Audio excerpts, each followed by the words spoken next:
In this crazy game, when you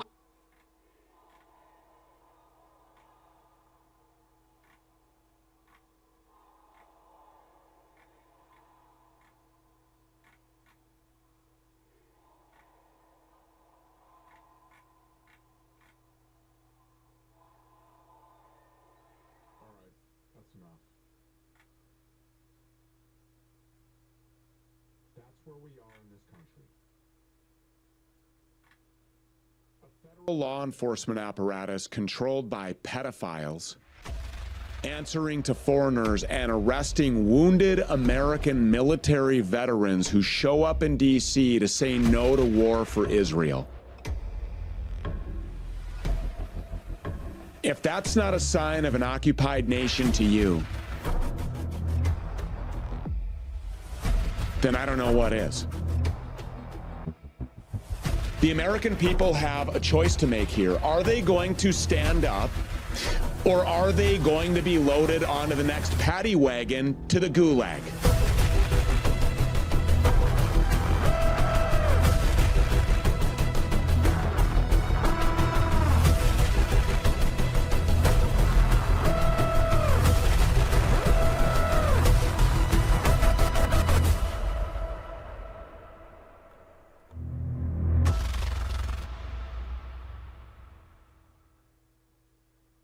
You know, I will fight to my death alongside you, and take that literally, I mean that. I will fight to my death before I will send Nolan or Eli into that meat grinder to go and fight and die for Israel. I will fight to my death to stop that, to stop your boys, your kids, your young men that you know, love, and care about, your family members, your friends. I will fight to the death. I will do whatever it takes. I will use my voice. I will do whatever it takes. I will use this platform. I will use every resource at my avail to stop that from happening. So if you're down, I will fight to the death with you. If you've decided enough is enough, if you've decided now is the time to dig your cleats into the clay, I am there with you. This isn't a joke. It's not a joke. And you know, there are people on locals in our supporter community at stewpeters.tv. I read your comments, by the way. I read every single one of your comments, and I'll be going off the record with you tomorrow. And we can chop this up and we can dissect this a little bit further. But one of the comments was like, you know, I think that it's below you or beneath you to put your dad on blast publicly like this and to openly have this feud. Listen. This is the Stew Peters Network. This is the Stew Peters Show. I'm Stew Peters, and I will do with this platform and this show exactly what I have done from day one, which is be vulnerable and open and truthful and honest. You know, I'm not some machine. I'm doing this thing just like you are. You know, I see all of this stuff just like you do. Some of you may have learned a lot of this stuff from me. Maybe I have learned a lot of this stuff from you. You know, because it's about perspective. If you notice, among big platforms out there, there are not many of them that platform, quote unquote, regular people. That's what I do. If I see a small YouTube account that's doing something that I like, that I think is of value, that I think contributes, you know, to the information war that we are in, I will platform that person all day long. They don't have to be a Fox News contributor. They don't have to have their own really big show. They don't have to have millions of followers on this social media platform or on that video hosting website. I don't care. I'm not part of a club, and I never will be, you know? And a lot of these influencers are starting to sound a lot like each other, aren't they? People who previously had a little spat here or a little spat there, and then they work things out, and then they shift their narratives a little bit. And if you notice, they all collaborate with one another. They all invite each other on each other's shows. They all retweet each other. I'm not a part of that. I say what I mean what I say. And so when my dad cut me off, when my dad announced to me via text message that he was going to block my number, and then he did, thereby cutting off contact with me, his only son, cutting off contact with his grandsons and his granddaughter, because I don't support Donald Trump, because I don't support sending young American men like Nolan and Eli into that meat grinder, because I don't support, signing off American 401ks to private equity and giving $500 billion to the development and enhancement of the AI superstate, the surveillance state that's going to be the prison camp for our kids. I don't support that because I know the truth. My dad doesn't know the truth. But for you to expect me to just keep that to myself, I keep my circle very, very small. I've learned that lesson. I've learned that lesson the hard way. I keep my circle very small. If I call you a friend, blood would not bring us closer together. You are a brother. I will tell you everything. I will fight to the death for you, for your family. I will fight to the death for you if I call you my friend. And the number of friends that I have, really, I can count on one hand. The people that I through and through, thoroughly, without question, lend my trust to, I could count those people on one hand. I don't trust anybody. But certainly, if you're asking me to, keep that to myself or somehow keep that private, talk about that, only within the confines of my home, beat it. Beat it. Go find another influencer. Go find another podcast. I'm a dude. I'm a real guy. I'm going to talk about these issues because you know what? These issues don't just impact or affect me. There's other guys out there who have dads that are doing the exact same thing. And I know this because I read all of the comments on X. I read them under the Bible apps posts on Instagram. I read them on Spotify. I read them in Rumble. I watch the live chat. I'm watching it now. And maybe in the future we'll do more interactive stuff. Maybe, but I'm not a streamer. That's never been me. I feel like I have valuable information that can help you. And so that's what this show is about. That's the way that I have formatted this show. It's a one-way street, so to say. But I do read the comments and I enjoy your perspectives and I do the off-the-record segments and I need to do more of them. And I need to make it more of a two-way street. But on the show, at 7 p.m. Central, 8 p.m. Eastern, the chat, it's great. I wish it would grow. We're obviously being overtly suppressed on Rumble by Howard Lutnick, Good to see you. by Dan Bongino, by Chris Pawlowski. We are being attacked by that platform. We are. You're back. They won't answer my calls anymore. I used to speak with Chris Pawlowski almost daily. During COVID-19, the largest organically grown channel on Rumble. No auto-subscribe feature, none of that. He used to call and ask my perspectives on different things, my opinion about Donald Trump and Elon Musk. He did. He used to text me constantly. He was in Signal all the time. I could get a hold of him 24 hours a day. If I had an issue, 24 hours a day, I could go to Chris Pawlowski. I can't get him to answer emails at all. It's been months since Chris Pawlowski has returned an email that I have sent to him.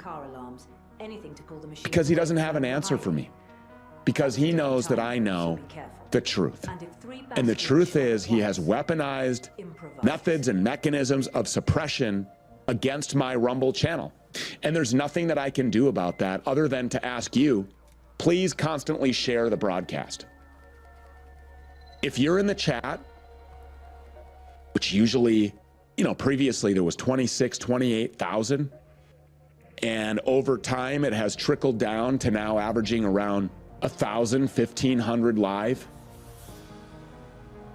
That's not because, 20,000, 25,000 people just decided one day, yeah, I'm all done here. Come on. They just all decided one day to vacate. They just said, yeah, we're out. We know what's going on here. It's going on X. I'm not allowed on Instagram. I'm not allowed on Facebook. I'm not allowed on YouTube. I'm not in a club. I don't get platformed by other people. Nobody invites me on their shows. The Hodge twins,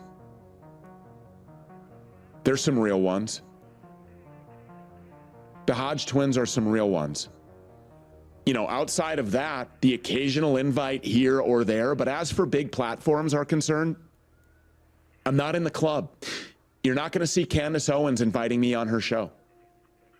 I don't know why. I think it would make sense, given that, obviously, from day one, I was all over Erica Kirk, trying to sound the alarm. Now she's running for president in 28, just as I said would happen. If there were ever a time where a collaboration would be natural and organic, that would have been it. And Baron Coleman will be on her show. Nick Fuentes will be on her show and then leave her show and then for months spend every day trashing her. And then she will retweet him. And then she will quote tweet him. Alex Jones can say that Candace Owens is demonic and that she's evil and that she's going to hell and that she's a liar. And then he can come out and say, hey, I'm all done shilling for Trump now. And Candace Owens was actually right about these things, while at the same time continuing to trash Mitch Snow and say that he's a liar. And then Candace and Alex just make up, and the next thing you know, they're featured on the front of a shirt together. But Mitch Snow is the grifter. Mitch Snow is the grifter. That's what Alex Jones says.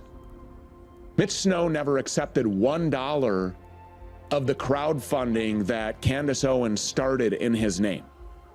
He never took $1, never took a penny of that money. Never. I don't know where it went, but Mitch Snow didn't take any. I know that because I personally asked him.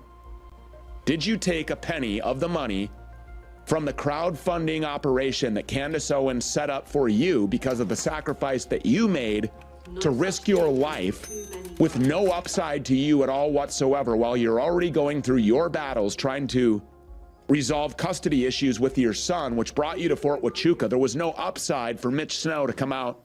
I mean, his 15 minutes are over, and I think he's okay with that. He did a service to his country when somebody else sent an email to Candace Owens, and then he was subsequently booked on her podcast. He wasn't reaching out to a bunch of people begging to be on shows, screaming for attention like Erica Kirk does. He wasn't doing that. And he never took a penny, but he's the grifter. And Alex Jones can go on the Jimmy Dore show and spend a half hour slamming Mitch Snow, tar and feathering Mitch Snow's reputation, slandering his name, defaming his character, dragging him through the mud. And after having spent months trashing Candace Owens, can just make up with Candace Owens and then sell a shirt with their faces together on it. But Mitch Snow is the grifter. Okay. All right.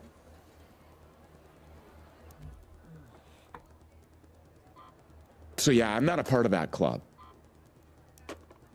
I'm just a real guy doing a show. And if I so choose to discuss what I'm going through on a personal level, it's maybe because I think that there are probably a lot of people out there that are going through the same situation who maybe don't want to feel alone and sometimes might think that they are alone. And also it's about humility and authenticity. You know, I'm not immune to the realities of life and the circumstances that are bringing themselves and the strife and the suffering and the conflict that is finding its way inside of your life or bringing itself to your front door, it's also coming my way, you know? And when people start to lose contact or get cut off by family members, especially their own father, that's not just happening to me, it's happening to other people as well. And those people may think to themselves, well, maybe I am crazy. No, you're not. And that's why I chose to bring that to the public. Because you're not crazy, and I will fight to the death right alongside of you. Every day of the week, I will fight to the death. Take that literally, every single word of it. I will fight to the death with you, for you, with you, alongside of you, as we storm the gates of hell. Whatever that looks like, every day, nobody knows. Nobody knows what's really coming other than God Almighty. Face in the morning, and I'm in fervent prayer, and God says, this is not for you. I have a new mission for you. Then I will go. And that's what I will do. But for now, this is it. I am with you. I am with him. I am with Jesus Christ. I am with God. And I am with you. And I am with the truth and openness and vulnerability and authenticity every day of the week. So anyway.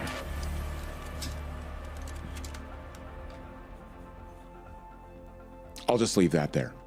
Healing is not just about one symptom or one issue. It's about creating an environment where your body can function the way that it was designed to, without big pharma, without Western medicine.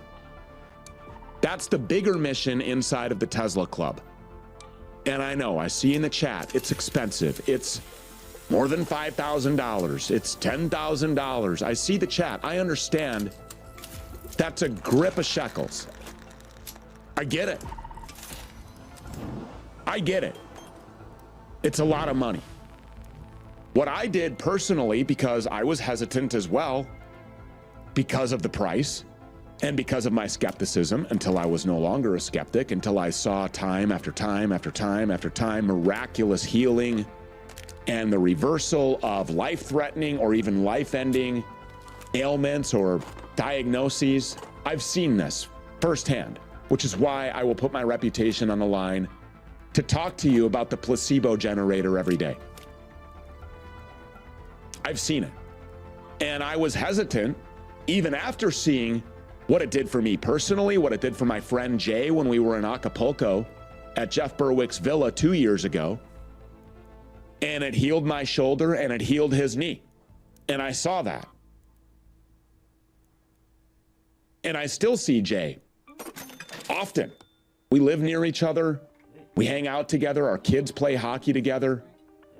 We hang out. I see him and I see the way that he walks. And so I know what the Tesla machine did for him, but yet still I was hesitant because of the price. Nobody has, that kind of money to just take lightly and just throw it around and cross their fingers, But after seeing time and time again what this thing did, I just thought to myself, well, there's health insurance. What are the costs of health insurance? If something catastrophic happens, because God knows I don't go to the doctor. Okay, you all know. I'm not rolling into the white-coated priest and asking, what do I do? I'm not going to the doctor. If something catastrophic happens to me and I end up, airlifted or hospitalized in some way, and I end up there, health insurance covers that, but I don't know. If something happens to me, it's probably going to be, that'll be it. I don't think there'll be any long-term care required, any, huge expense. So my affairs are in order. And I just decided, you know what? If I average out the cost for the year of health insurance and the cost of a Tesla machine, the Tesla is less. And I have the Tesla forever. And we just keep on hearing incredible stories from members of the Tesla Club. A veteran shared that after dealing with years of back pain, sciatica, nerve pain, headaches, shoulder issues, limited mobility, that they tried the Tesla machine and they saw major relief in multiple areas after just one session. They said that their pain dropped dramatically, the headaches eased, mobility improved, and for the first time in years, this veteran was able to get back into the gym, doing cardio, doing consistent workouts again. That's what happens when the body starts to respond the way that it's meant to, you know, from the placebo generator. So if you're ready for your own science experiment, if you're ready to start your journey, you can find it at Tesla.club. Again, that's TZLA.club, TZLA.club. Don't let the IRS rob you. Where is your money going? Over 4 million government credit cards by federal employees were used to make 90 million transactions with no accountability. DOJ has found $4.7 trillion in federal spending that is untraceable or fraudulent. You work hard to pay your bills, and a significant portion of your money is funneled to thieves and fraudsters through the taxes you pay to the IRS. The IRS wants you to feel powerless. Be a slave that shuts up and give them your hard-earned money. But there is a way out of this slavery. Freedom Law School has been teaching Americans for over 30 years that no law requires 99% of Americans to file and pay income tax. None of their students who have stopped paying have gone to prison or had their bank account or property stolen by the IRS. Go to freedomlawschool.org today to take 7 steps to freedom from IRS deception, robbery, and slavery. For freedom, go to freedomlawschool.org today.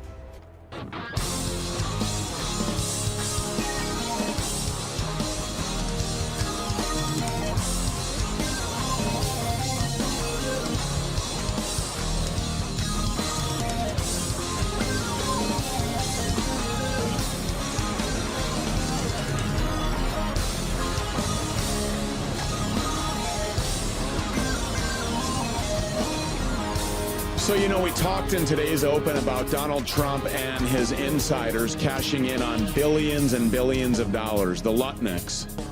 Howard Lutnick's family cashing in on billions of dollars for tariff refund checks.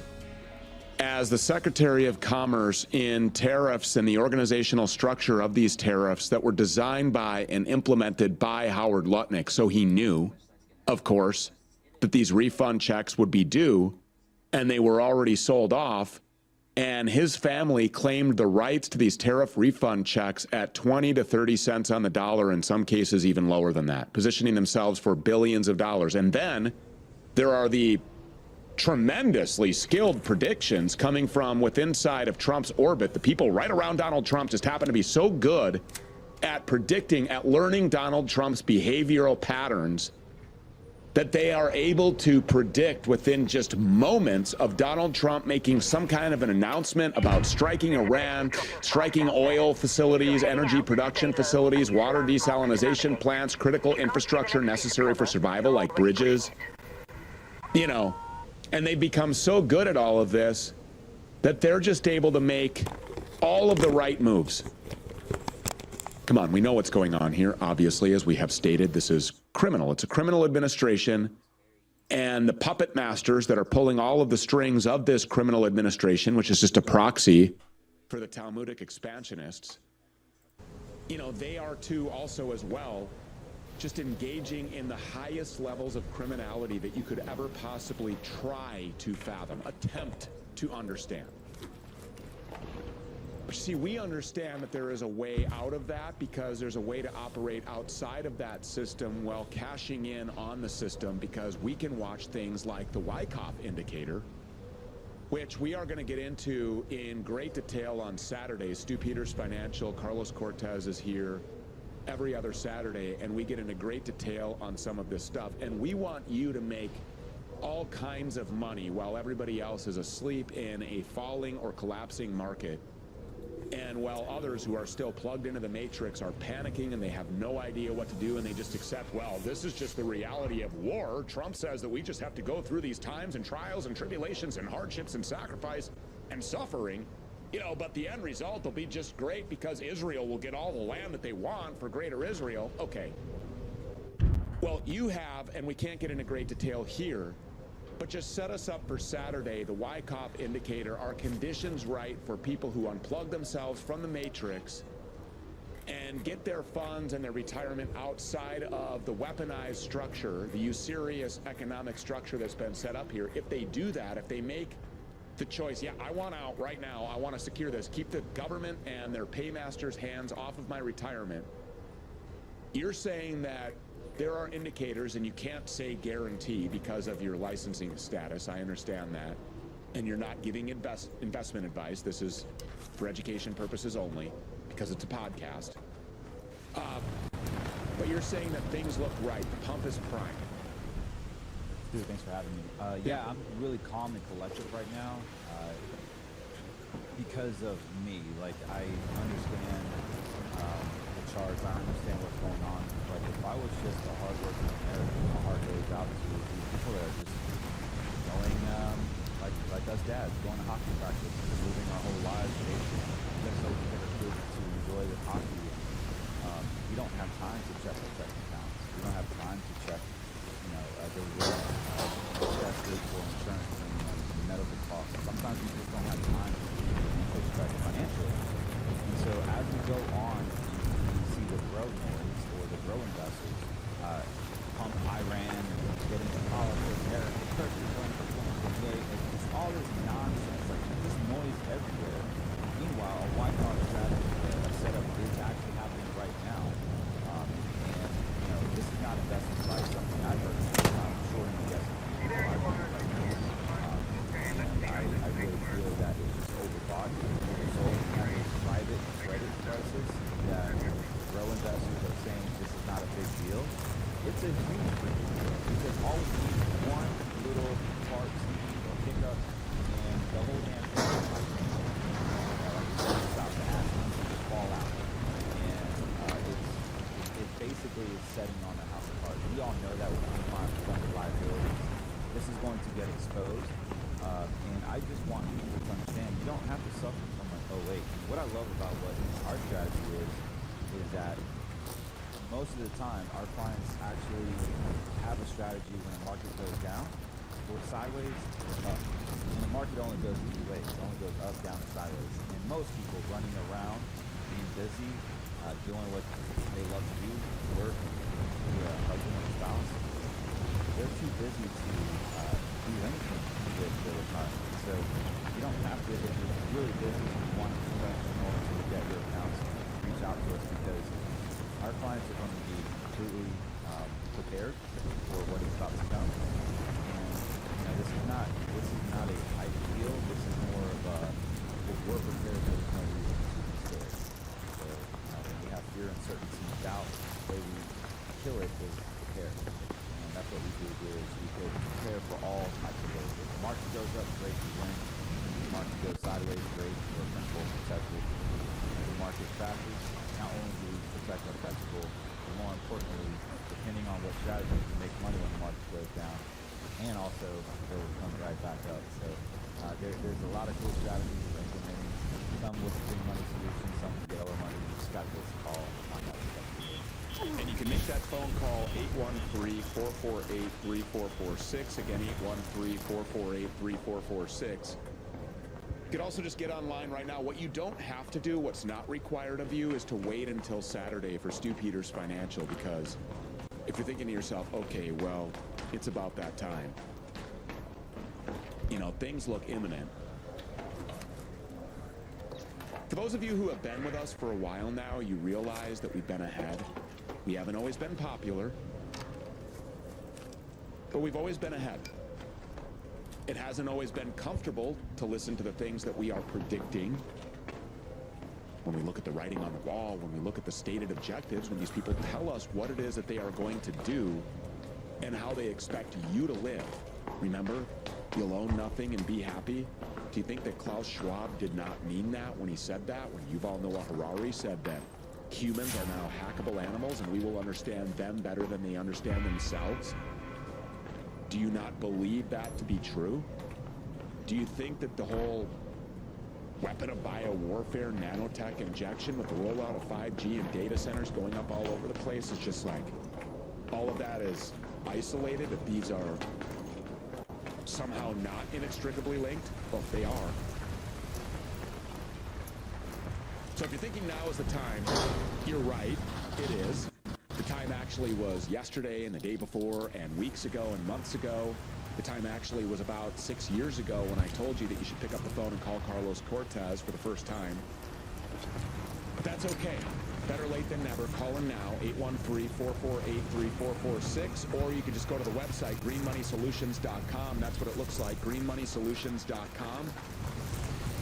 There are solutions for everybody at greenmoneysolutions.com.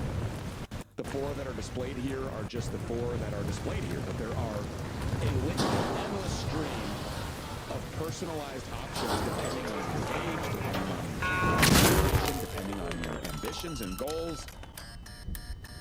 All of those things are taken into consideration when you make the call, 813-448-3446, to Carlos Cortez or Cortez Wealth Management, and then they also in turn interview you to make sure that it's going to be a good fit both ways. But if you are like Mr. IRA, stocks, bonds, 401k, mutual funds, CDs, checking account, savings account, stacking precious metals, if that's you, and you're like, whoa, I can see what's coming for me. I can see it coming. And, you know, Carlos said something interesting. We don't always have the time to check our savings account balances or our checking account balances or our stock market balances. Yeah, that's true. But also for a lot of people, it's just like, you know, an anxiety trigger. They don't want to look. So they just put it off, and you know what's coming. So rather than like shielding yourself or, you know, fetal position or cowering or running or fleeing or hiding, trying to figure out a way to somehow work your way around what's inevitably coming for us. I hate to be the bearer of bad news, but you're not going to get out of the way of this unless you completely unplug from it. And that's what Green Money Solutions is all about. So again, greenmoneysolutions.com, that's what the website looks like, or just call Carlos Cortez in the office anytime, 813-448-3446. Again, 813-448-3446. Frankie Stocks is in the green room. The Base Report is up next. Stick around.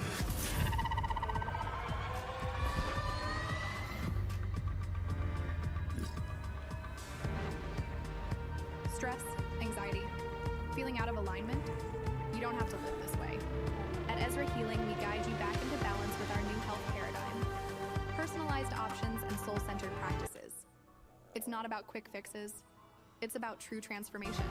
Our philosophy is do no harm model of care, and we're really focusing on people with vaccine injuries. Our mission is to help people understand what cancers are and bring solutions and relief pain and suffering.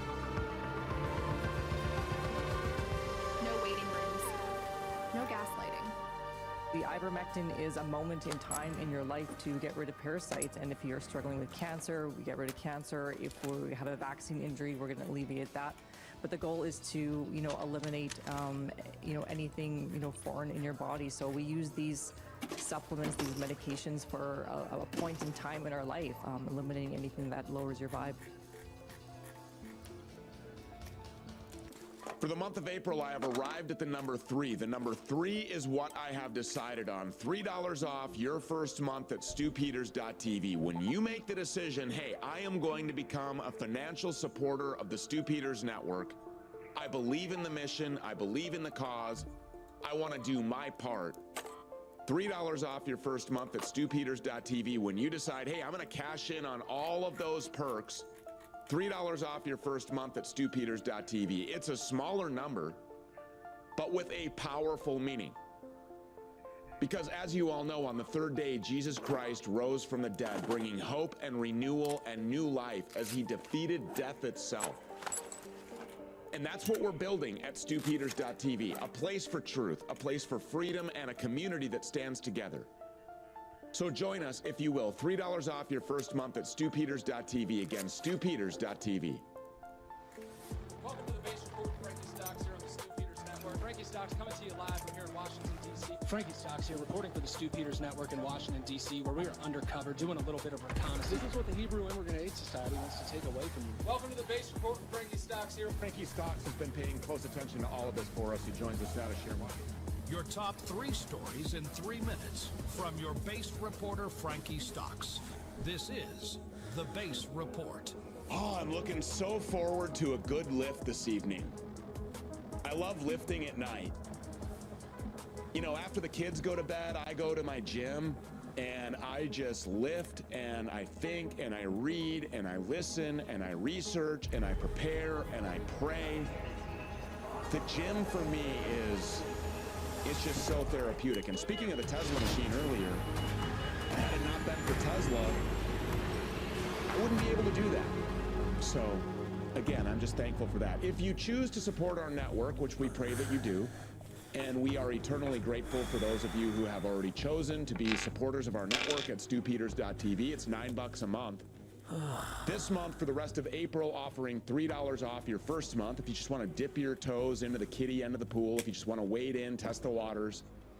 stewpeters.tv, $3 off your first month, and in exchange for that, the perks that you get are off-the-record segments, behind-the-scenes content, the 24/7 live chat, early access to documentaries, etc., etc. I try to make it worth $9 a month, okay? And then we'll eventually pass on discounts at spnstore.com where you can get your big, black, beautiful mug and your black coffee to go inside of it. You can get a copy of Occupied on Blu-ray or DVD, any of our shirts. They're great quality. The hat, you saw that yesterday. All of that is at spnstore.com. Please support us if you can at stewpeters.tv. The base report is on. Frankie Stocks is here. 3 minutes to 7 o'clock, and it starts right now. Thanks, Stu. We'll start off with this. There's been a whole lot of talk this week about J.D. Vance going back to the negotiating table with the Iranians, and there hasn't just been a lot of talk about it. Donald Trump actually came out and announced at one point J.D. Vance was on his way to meet and negotiate with the Iranians, and then that was walked back to J.D. Vance was going to be on his way in a matter of a couple of days to negotiate with the Iranians, and now it's just not happening. They say that the talks have been put on hold. That's the White House's versions of events, but the Iranians say that there were never going to be talks to begin with, that this was just another figment of the false narrative that's being sold to the American people, and they were never going to sit down with J.D. Vance again after he came previously accompanied by Jared Kushner and Steve Witkoff and took a call from Benjamin Netanyahu, the infamous Jew call, the shut it down call, in the middle of the negotiations, and then went out into front of the global press and told everybody the Iranians are the crazy ones and we have to continue bombing them. And at the very same time that they announced this, pause or the peace talks that were just never going to happen in the first place, at the very same time all of this blows up, Trump has come out today and has just reaffirmed to everyone the United States is prepared at any point in time for a ground invasion of Iran. So these people just continue their march toward this, what seems now to be really an inevitable mass sacrificing of American blood in the Middle East once again. And it's all being sacrificed, of course, for the cabal, for the Rothschild cabal that has just gotten done meeting in D.C. at Bilderberg Group, and one of the guys who stayed behind from the Bilderberg Group meeting was Kevin Warsh, who just today was on Capitol Hill sitting through Senate Banking Committee meetings, Senate Banking Committee hearings. He's Trump's pick to replace Jerome Powell as Federal Reserve Chairman. And I just want to point out here, Jerome Powell, Trump has painted him as this bad, evil guy. He was Trump's choice to begin with. It's just another one of these fakes. It's a fake change in window dressing. It's really, when you look back on it, it's so ridiculous. Were we supposed to believe that there was an America First central banker, or that there was a central banker that was going to make America great again, and it was Jerome Powell and Donald Trump, or anyone else on the face of the earth, on the face of central banking, and that Donald Trump was going to install them to run the Federal Reserve? The Federal Reserve, in and of itself, is an anti-American weapon. I mean, and they, Kevin Warsh, he told the Senate Banking Committee today he's going to be running a regime change at the Federal Reserve. What the hell is a regime change at the Federal Reserve? Again, it is a central bank. There is no regime change. It has been a tool of the Rothschild banking cabal since its inception, and that's what it continues to be. And Kevin Warsh, we know who this guy is. Again, he's a Bilderberg Group stooge, and he's married in to the war machine. So, it's the same old cast of characters every single time. And he was in D.C. today, sitting in front of the Senate Banking Committee. Now, one more thing here. Speaking of Capitol Hill, Elise Stefanik has released a new book about the Ivy Leagues. It is called, it's about the poisoning of the Ivies, Poison Ivies. And it's about how evil and anti-Semitic the Ivy League is, where she went to school, by the way. And the entire premise of this book centers around, of course, we must silence students at Ivy League universities, which is Project Esther, which is used to silence Americans. And Elise Stefanik lines her pockets in the process by publishing a book about it as she's one of the chiefs of pushing Project Esther through Congress. And I just want to point out here, it's amazing, Elise Stefanik seemed to have no problem with the Ivy Leagues being anti-white. The Ivy League was anti-white when Elise Stefanik was attending school there. But now she's a member of Congress. Now she's tasked with perpetuating Project Esther, and she can make money off of it in the process. So all of a sudden, now that students are questioning Israel, they're no longer attacking whites. They're still doing that, but they're also questioning Israel. And now they're questioning Israel, and that's the problem. And that's what federal law enforcement and Congress itself has to get involved with. And that's what she's now writing a book about, or has written a book about, or her ghostwriter has written a book about, that she'll profiteer off of. So these people are just disgusting. They create a fake crisis. They weaponize the fake crisis against the American people, against our constitutional rights, and then they profiteer off of it. So same playbook every single time. Back to you, Stu. Nothing out of Virginia today? The log's fragmented, but I can piece together. The referendum toward a small watchtower near the lasted maintenance for over a hub month south of the because the spaceport. illegal voting Looks like they were documenting the perimeter access today. points So along the we'll way. probably have an update on that tomorrow when they say, I'm sure we the will. Democrats I'm will be sure the sirens will be going off, the red lights will be flashing, emergency broadcast. The referendum update from Frankie Stocks. Virginia's involved. But that's right there in the belly of the beast, I mean, you're right there. Your proximity to, basically the portal to hell is right there in your backyard, so. It makes it a happening place. It really does. We got to send you back there, by the way, to the portal. Yes, Because you wear the armor, of course, so you won't be sucked in. You can't be sucked in. It's impossible to suck you in. All right, here we go. Frankie Stocks, the Base Report. You can follow him on X at Real Stocks. You can also find him on Instagram at RealStocks_TBR. He's here for just 3 minutes, but of course, 3 minutes doesn't satisfy anybody. It never has, it never will. 3 minutes is just, it's like a cliffhanger. I'm just getting started.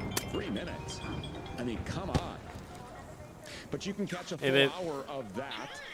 If you can handle a full hour of that, how you doing? preceding the flagship Stu Peters show every day Tired. on the Stu Peters Network. Frankie Stocks is here for the Base Report. We love having Frankie. Whoa. What a diamond in the rough. And speaking of people know. who don't have big platforms and I'm here playing video voices, games. when I find talent like that, just No, I as said was I'm here talking playing about video earlier games. with, like small account YouTubers, I find somebody like Frankie Stocks, and I'm like, hold on a second, where the hell? I have you did, been? yeah, because I want to last 6 get years Jonathan while out I've of the been doing rut, this so over I was here. like, why don't And we people can have come meet and up for gone, cards and this then they're weekend. like, oh, well, I could probably go make a little bit more money if I could catch my name to You know this what I mean? brand, So and then you never hear from them again.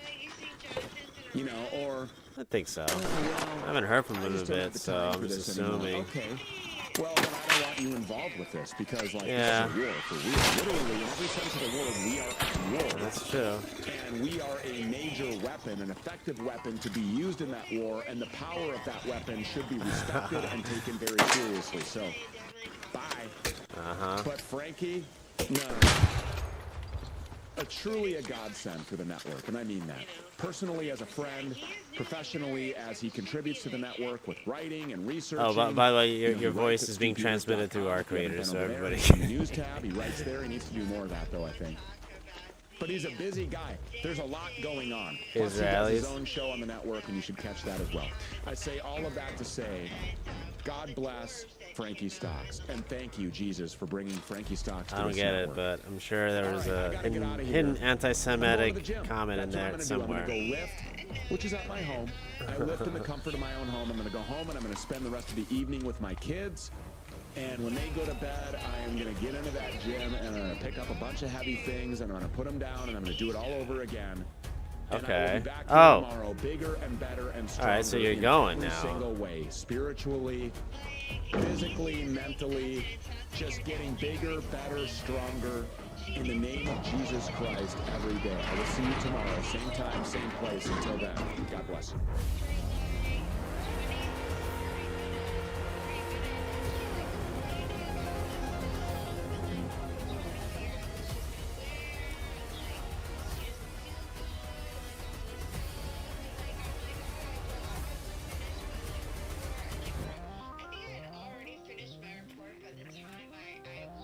Oh, you did finish it. Oh, awesome.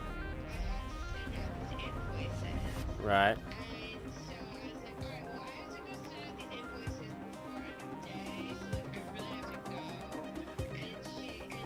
What you listening to, son? Well, why not?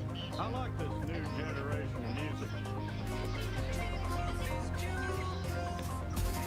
Oh.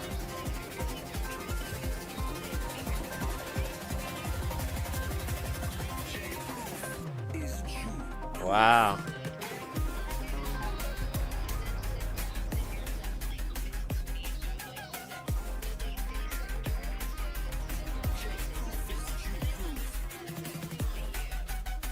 Oh, really? I said, oh, really? That's sweet. So, If you go over to jproof.ai right now, you can get all of the information. oh, on you're saying they everything they Jproof. they Matt refused Wallace on Darcy and X just Stacy, or last night Darcy and started Stacy didn't tweeting want to about go? this Because now it is news. It's news that everybody has remained completely quiet about a remedy and a solution for our Oh, movement and for our okay. mission Well, and for now our you get army, to go with and that Tunisia. all of the So am I naysayers, coming, or am everybody saying I? that Stu Do I Peters have is a to scammer, not come? Stu Peters is a rug puller. No, I will never Jew my people. Which is exactly why, after a surge to $200 million market cap value, J-Proof found its legitimate and authentic floor amongst its What? real That doesn't make any holders, sense. real warriors, a real army of based as hell, based Why would they not cover her airfare? $45 million floor. Yeah, we'll take it. Go to jproof.ai or don'tbeajew.com for more information on everything J-Proof. Can you tell them to pay for mine? The war on small businesses and the elite Amazon Why not? That seems so silly. Why would she even do it? toxic products made in China. Oh, all right. Well, that, You are funding your own destruction. It's time to cut them off. Time to defund the war machine and take our country back. There is a better way. A privately owned American company is producing over 450 non-toxic, high-quality now? No, I'm not gonna fly now. makeup, vitamins, everything your family needs without the garbage. And listen to this. They even have real beef. Farm to table, no mRNA, no chemicals, no globalist treatment. Okay. Just Yep. beef. American Black Angus delivered straight to your door. Obama tried to cancel this company in 2012. Why? Because they support I don't even know what's going on. This is so crazy. So I don't even know what's going on. This is so crazy. sell out to China. The question is, what are you going to do? Go to patriotcheckout.com right now. Switch your spending. Starve the beef. Support American manufacturing. And together, we will restore the republic. I think I need to go to Tunisia. Oh wow. I totally would love to follow whatever Mikey says. He's totally a man that would give good advice. You think? Are you being sarcastic? A little bit. Mikey has had some advice, some good advice. At least Mikey had great advice on how to get me out of my relationship with Magic Mike. Yeah. Oh yeah. Oh, that was him? To have my parents do it. Oh, all right. Yeah, that's based. Yeah, that's. That was good advice, you know? Uh-huh. His advice was not to do the movie with Cece. And I mean, yeah, that definitely I should not have done that movie, but then, you know, if I didn't do that movie, then Cece would probably not be as nice to me anymore. Oh. Cece was really wanted to do that movie. I did it for her. Yeah. You two are like partners in crime, you know? Like, it's like, well, at least we're in it together, no matter what happens. Yeah.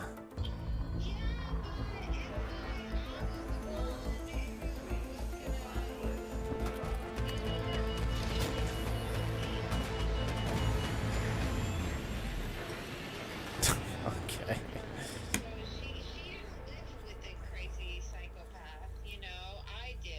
Yeah. Understand how bad it was to be in that situation where he's paying for every everything. He's paying for my hotel. He thinks he can just stay there with me and walk in at any time and literally not let me go to sleep before we're shooting, just stay there. So I'm like, Oh yeah, you told me about that. you know what I mean? Yeah. It was really bad. Yeah, it sounded awful.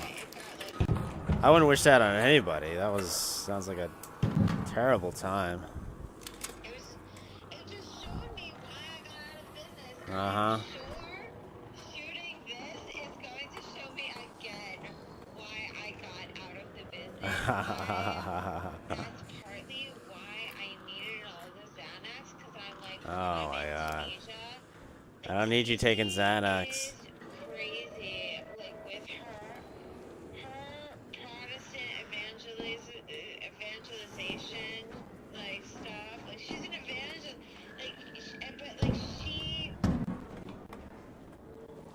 but she's like praying for me, like while I'm like super stressed out, like trying to write her invoice, and she's like, okay, we have to pray.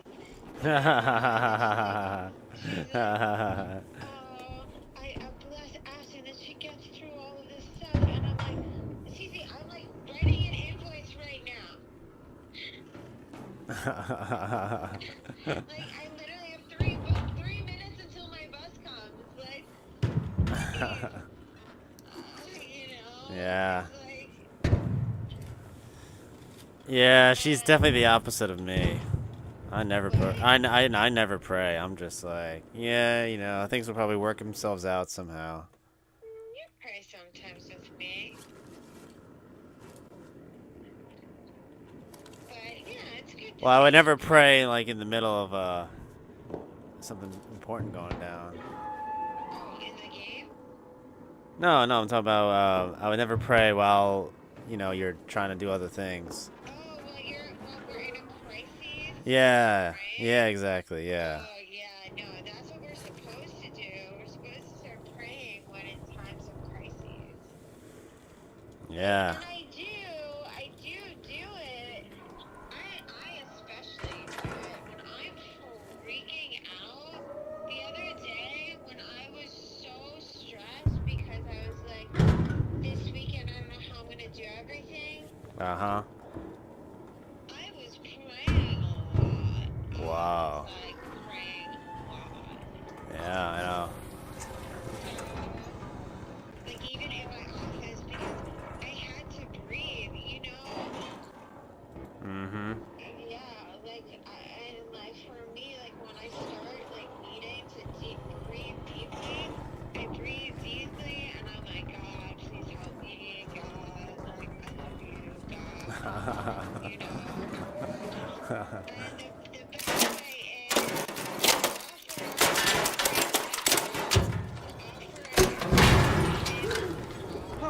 to align your suffering with God's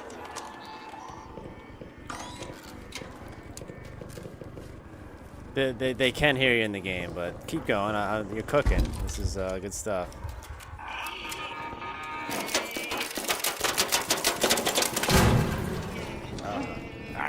No. Give it to God, and then He takes it. And the other thing you can do is, so you make a ton of cross in the name of the Father and of the Son and of the Okay. Holy Spirit, amen.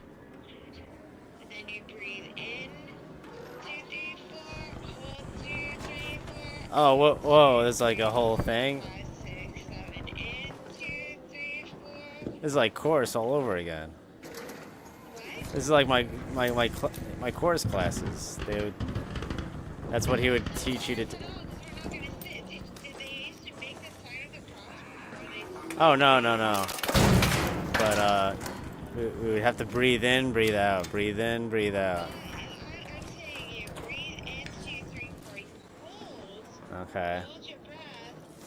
2, 3, 4, 5, 6, and then exhale 2, 3. And that's a calming technique because it slows your breathing down. It slows your heart rate. Uh-huh. And then you look at Jesus. You tell him you love him. You breathe again. In, hold, and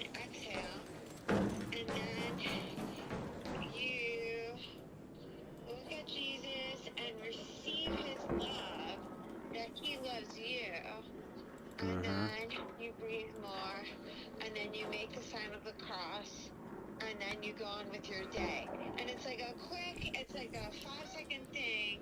It's like, you know, less than a minute long to do. But like, if for me, it's like if I'm ever having like a panic attack session, and it's something nice to do. So, but Cece, she is like one of those people that she cannot feel any pain. Nothing bad is allowed to ever happen to her.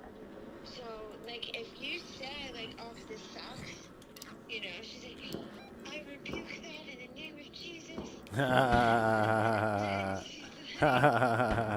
like, no, I will not say that this sucks because, like, this, you know.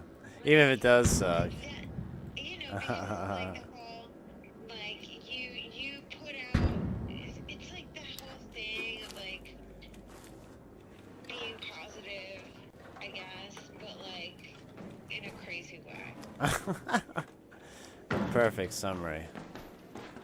So she is crazy. But then again, I guess we're all kind of crazy in our own way, so. Well. Oh. It's so cold. Well. Just gotta have to brave the elements till you get home. While I'm sitting comfortable in my chair. In my room. Nope. What? How? I thought you were in class. Yep. I have my iPad. Oh. They let you do that during class? Everybody has to know. Okay. Alright, so if you play without sound, I guess it's one way to get the game. Ah, sly girl.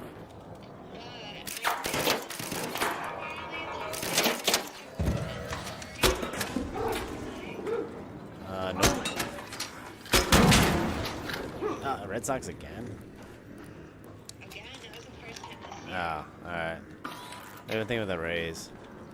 And do you know, like, that's huge. We beat them 4-0. Like, Whoa! The Yankees won?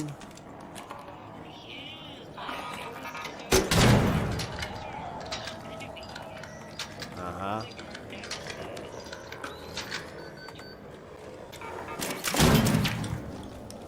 Wow, I'm so happy. Uh-oh, shit.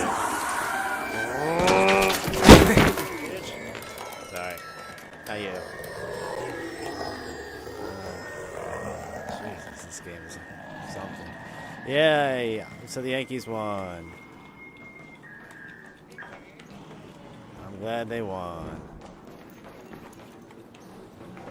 And I'm glad you were able to watch them too during your class. That's awesome.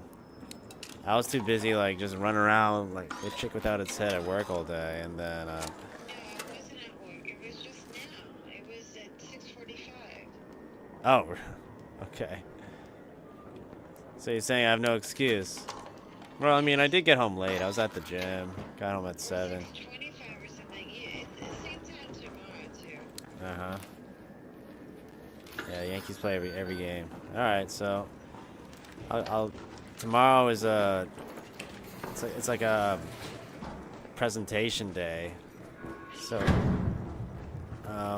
yeah, they only do they've done this once 3 years ago. They have all these companies come into the showroom, and we get to show them like all like the Sharps, the Canons, like the whatever the machine can do. But the best part is they're getting food for everybody, so that's always a perk. Oh, good, you ate it. All right, excellent. I'm glad. I'm telling you, it was like the best. That deli is like, it's like, oh, the food. It's like to die for. I'm like, this shit is so tasty. I couldn't believe it. They really yeah, I don't know. I was like, I had to stop myself from eating it. That's how good it was.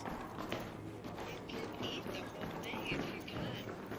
When you got to me, you were like so full. I know. So I had to stop myself. Otherwise, I would have eaten the whole thing. Then I'd be a fat Tom. For some reason, you'd never allow that. That'd be funny. That's a funny. I did get a little fat in Korea, but that goes without saying. Really? Didn't last Koreans are long. known to not be fat. I know, right? It was so like not like me. Uh-oh. I don't believe you. Let's just show me a picture. I don't believe you. Well, it wasn't long. It was basically I was just gorging myself in I was like Cece. I was just kind of depressed and like lonely, and I was just buying this. They have these like how we have McDonald's. They have these like fast food pizza spots that you can just buy like this. It's like to-go pizza, but it's like really good, and they have all these weird ingredients that go with it. So I just remember it was like so good. I was like, oh man. Korea in a nutshell.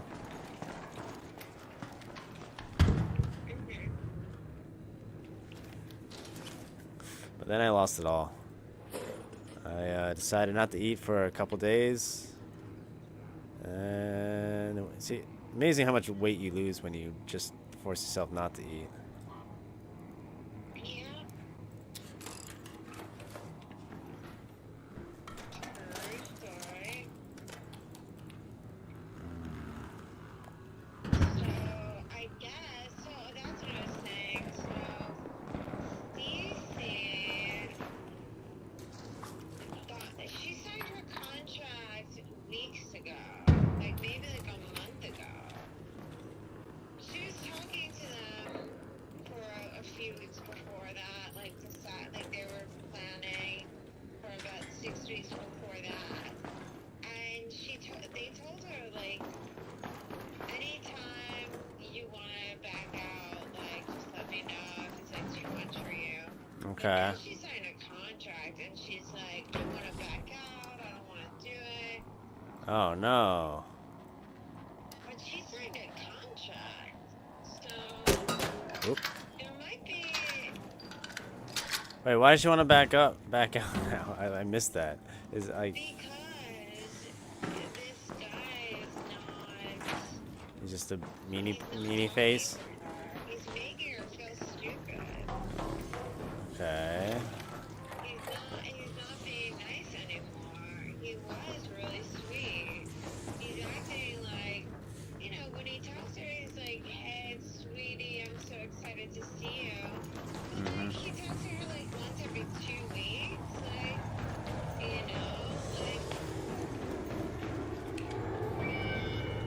used to talk to her every other day. Well, I mean, aren't they're doing a show together, so isn't the name of the game to make as much money as possible? Like, is that the understanding? You don't have to like the person. It's like doing Naked and Alone with another contestant. Yeah, but she's an actor, so she knows it's like part of the show is like putting on the show.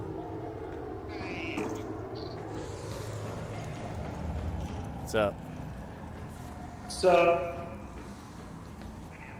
you agree with that thing, like where that aspect of it, where it's like, look, this is just a job. Like, Yeah. money, it's a job. It could get you a bunch of things from this. Like, just do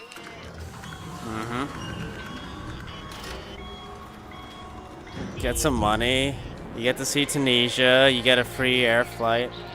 Yeah, exactly. And didn't you make that argument? You're making the argument for me. Just that's like, yeah. I mean, it's a business, baby. That they tell that to me every day at Central. It's like, don't take it personally. It's just a business. Oh, they say that to you? Yeah. Well, I don't like that because it's more than that. I feel.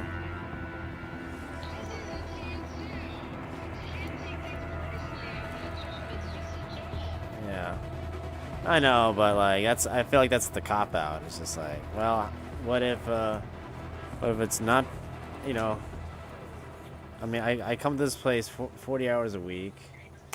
You know, I've been working here for God knows how long at this point, 8 years. Yeah, but there are things that are, you know, once you start taking things personally, you start blaming yourself for things that you can't control, that you have no control over at your job. Like, you're not the only piece at play here. Like, there's a whole company. Right, yeah. Right, yeah, true.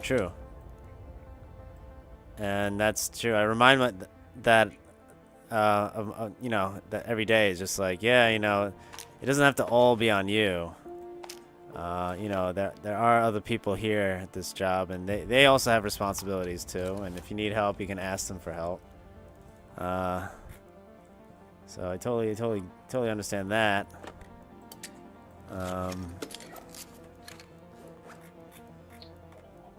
Trying to do two things at once here. So anyway, so then, so when Cece, so I was talking about the contract with her and she signed it, and then like I was like trying to get off the phone and she's like, oh, but you know, it sounds like they definitely like you're coming to Tunisia, and I said, well, Cece, I'm like, you know, I'm not taking that seriously. They haven't sent me a contract or anything. Smart. She said, what? Smart.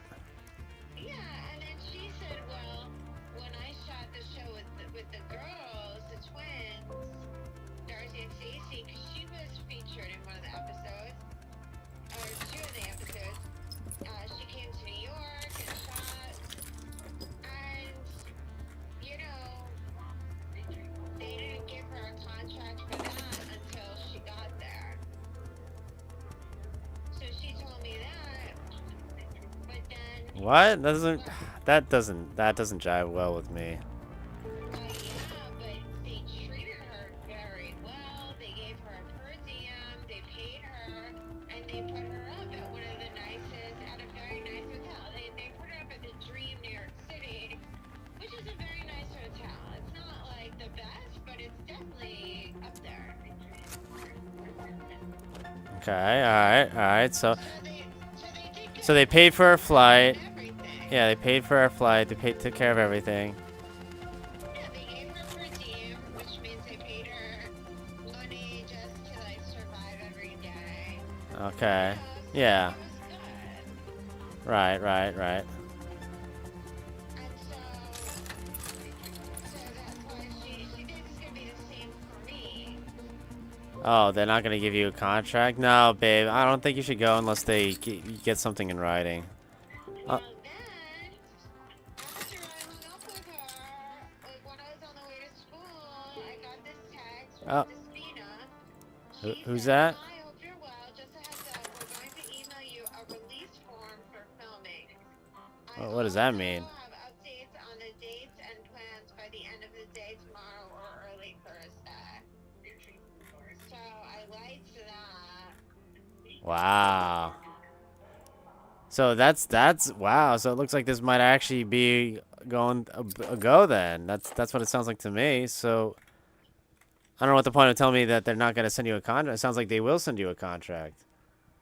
They're sending you a release Oh my form. gosh, it looks like it's gonna rain Oh no. when I get off the bus. Okay. Oh my gosh. Ah. Let me see. There's like little pockets of rain everywhere, and there's one right now. Oh. Let's see. I don't know.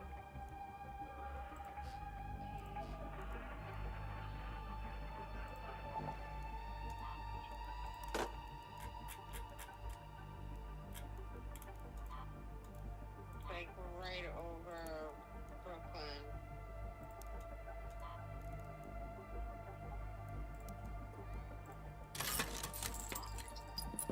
Well, you must be super excited then. I mean, it looks like that they're gonna go ahead and send you that contract any day. Right.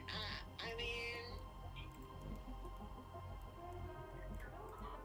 no, I'm not excited. I'm not looking Oh, you're not excited? but Alright. it's just very stressful. Like, you Right, know, yeah. Cece texted me like 50 different outfits. Okay. For someone who wants to back out, it doesn't sound like she wants to back out now. Right? She's like online shopping, and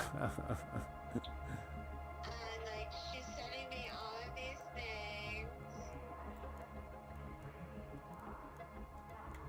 It's almost like she wants you to go instead of her. No, it's for her. Okay. You're making it sound like she wants to, like, kind of have you go in her stead. But I'm approving them to see if I like them. Okay.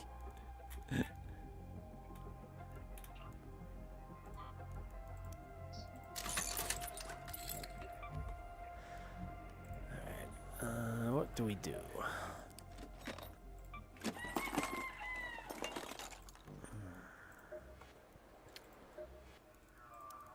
Got some. And do you approve? Perfect. I'm approving of a few. Okay. Not approving of all of them. They're all very similar. And I don't know if I like this color scheme. It's a little bland. I think they want brighter.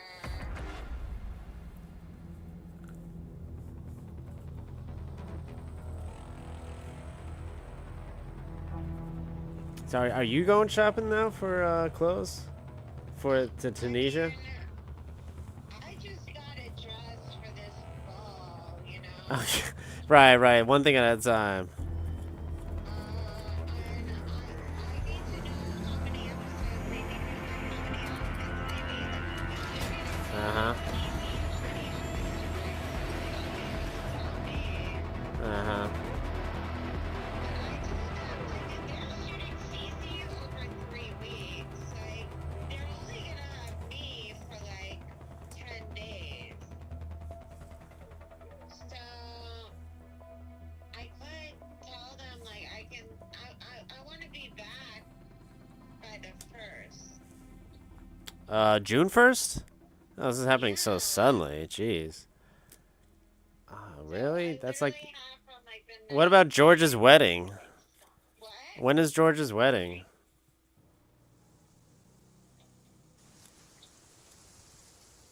I think June, end of June. Oh, end of June? Alright. End of June, and this is June 1st. So you want to get back by June 1st? Yeah. So I'm definitely not Looks like a matriarch is nearby. We never saw art like this during the first wave. It's Don't engage it unless you're ready for one a trip hard at a fight. time, babe. You don't overwhelm yourself. Yeah, but if I wasn't going straight to school, I would definitely have you try to come meet me, you know? Well, I'm gonna have to be there, I feel. So I'm gonna take a couple days off work. I don't know if I can take 10 days off. Right, you can make like a long weekend, maybe. Yeah, you maybe. know? Yeah. Although I do need confirmation, like, when you're going. Yeah, I need the date. Yeah. It's still wild that, like, it happened so suddenly. It's like, first it was like radio silence, and then they're like, oh, it's a go. So, did they send you the script yet? Did they send you the script? Oh, you can't hear me? Did they send you the script? There's no script. There's no script. What does that mean? What do you mean no script? There's no script, it's reality TV. Well, there's gotta be like an itinerary, like... Right, no, it's so fun. Like, she said she was gonna send me some stuff, but I didn't get anything. Mm-hmm. Okay. And like, I have all this stuff to do for school. I know, like, the entire week I'm not gonna see you. So, it's like, so you're gonna have to... I have this party, Yeah, this is just too much. You know, that's why I'm like very overwhelmed. Yeah, it really is too much. I'm not not happy that this thing was just thrust upon us. It is a bit annoying because there is much more important things going on. But, you know, at the end of the day, this is a very unique opportunity, and I know you've been looking forward to doing this for a while. You've been talking about it for a while. I'm not really. What it is I started getting worried about Cece going alone. And that's why I told the lady when she reached back out to me last week on Monday, I started thinking about it like overnight, and it seems that the dates were going to work out perfectly, that my last final was on the 18th for chemistry, and I can leave the 19th, and that's a travel day. Oh, wow. Is that what happened? Yeah, that happens to be a travel day. And so I told her, like, look, like, you know, I want this for Cece, so, like, I'll go for, like, I want her to feel more comfortable, but she'll, like, feel a lot more comfortable to have fun and not be all alone with this guy that I don't trust. But, I don't know, like, have we really thought it through? When we go there, we're probably not going to be able to use our cell phones because it's a different continent.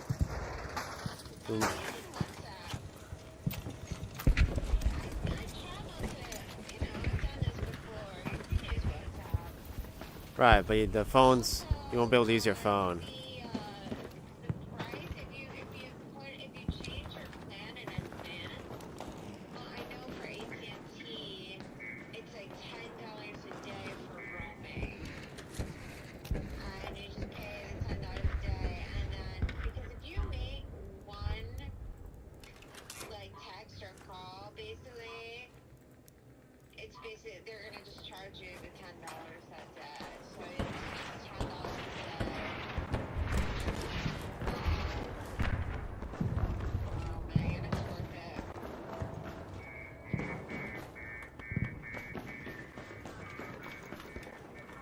Well, that's something else. Alright, so now we have to worry about packing, phones. We have to worry about food, lodging, where to stay. Yeah, this is a lot.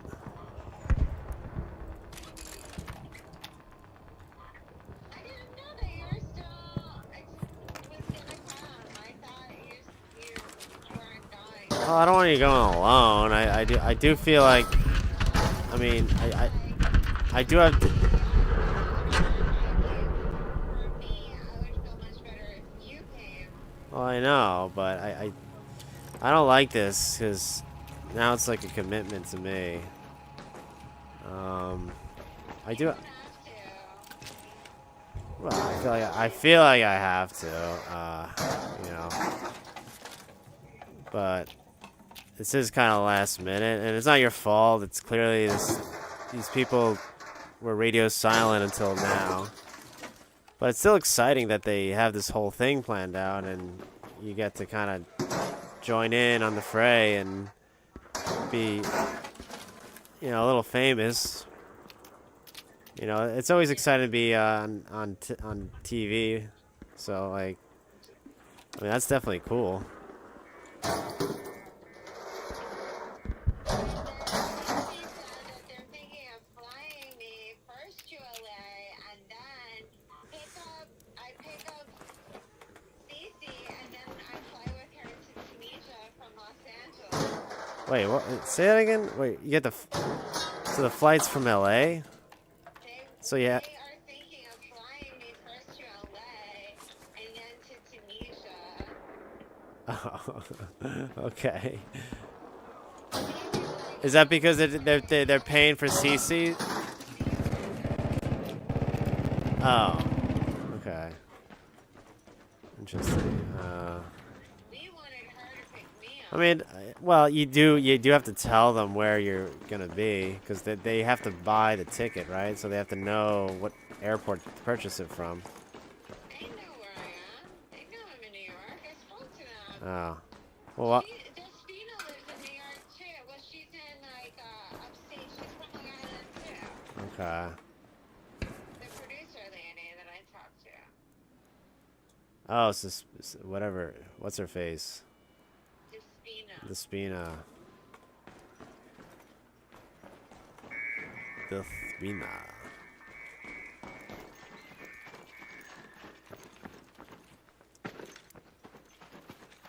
I'm running out of my game now.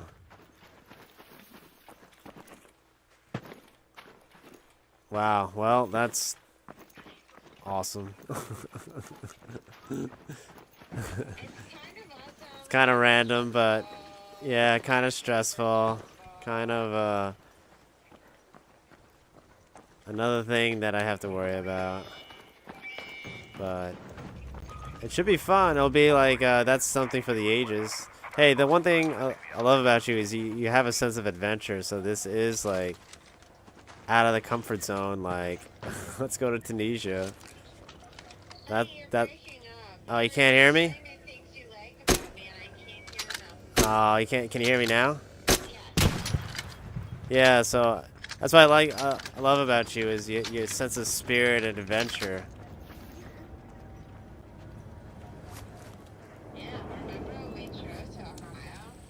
Yeah, that was fun. I want to do it again. I want to drive with you, but I want to go to Yeah, well, not Pennsylvania so we can get unpasteurized milk and cheese.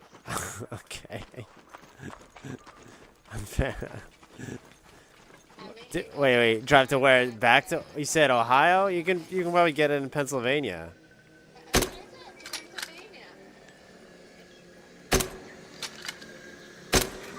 Come on, why is this thing not dying? Jesus. I'm sure we could just order it online. I don't think we have to drive out. I mean, that'd be fun to drive out, but I don't think you have to. I can't believe it. They're still saying it's going to rain. You're not home yet? It's going to start. No. Jeez. Oh, you're on the bus still. Okay. So it's going to start in 4 4 minutes. minutes. Remember Sunday? It was like the never-ending, like, the rain will start in 5 seconds. And then it never came. And then it never came. Yeah, maybe it'll be like that today. See how cold it is. Maybe I should walk. Maybe I should take the... Oh, bless you.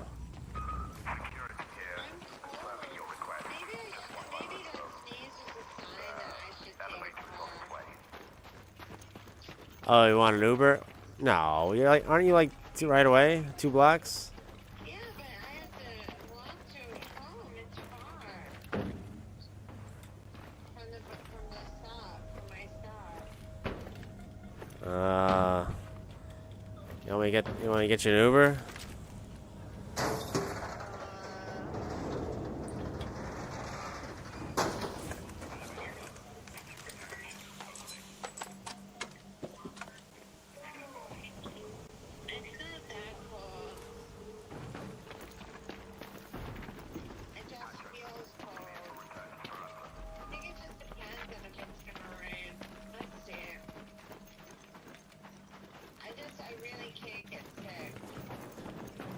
Go, go, go.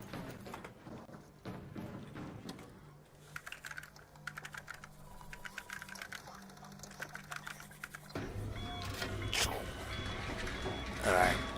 Another successful extraction. Alright. Talking to you was good luck. I haven't died once. Yeah. Thanks. Thanks for the good luck charm. So you're off the bus or you're about to, bus is about to reach its destination?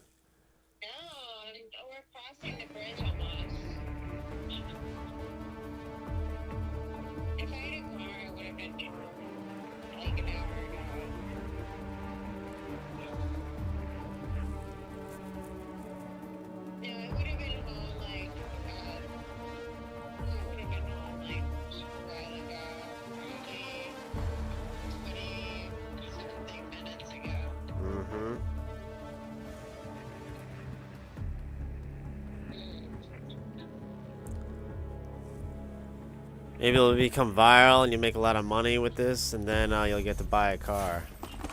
I'm not gonna go viral because, like I said, like I do not make myself videos. I don't shoot myself doing things. Like I can take a picture right now, but I'm not gonna post it because I'm always like not done up. I don't have a photographer. I hate selfies. I need a photographer to walk with me everywhere.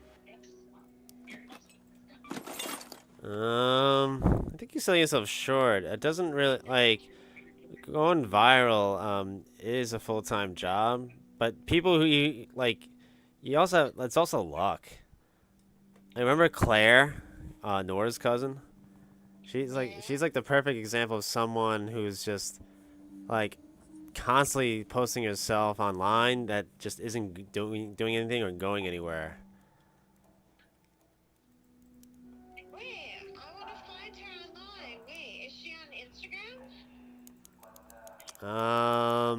Yes. Or TikTok. I forget which.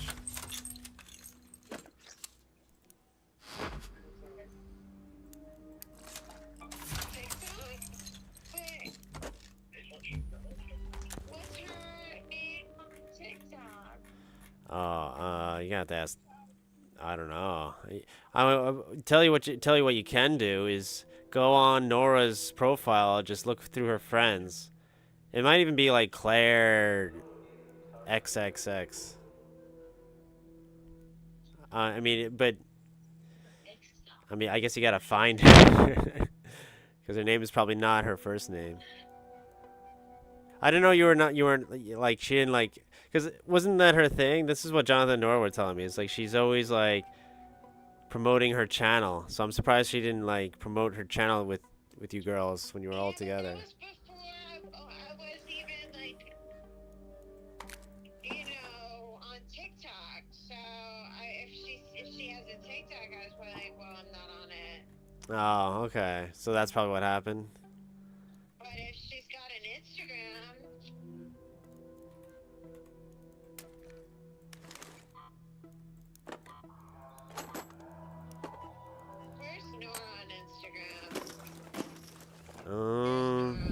Yeah, just go through her followers. She definitely follows. Nora's doing pretty good too, but then again, she has a job that requires a public profile, which kind of sucks because you're kind of on, you're always pressured on like what you can say online. I would hate it. I would hate that if my job were, like, I remember thinking to myself, it's like, if I had like a high-paying job, I wouldn't be on these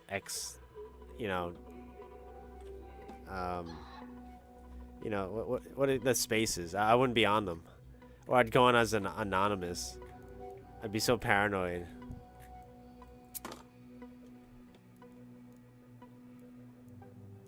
You're paranoid? Yeah, because like you don't know like if your boss knows or follows you. Like, what if, like, you get called in and it's just like, oh, are you Noob Killer 3000? What were you doing in this racist space with all these hoodlums? I wouldn't know what to say.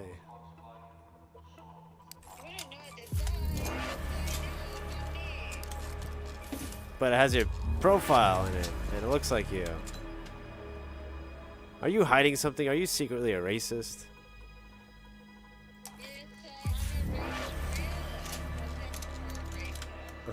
Really?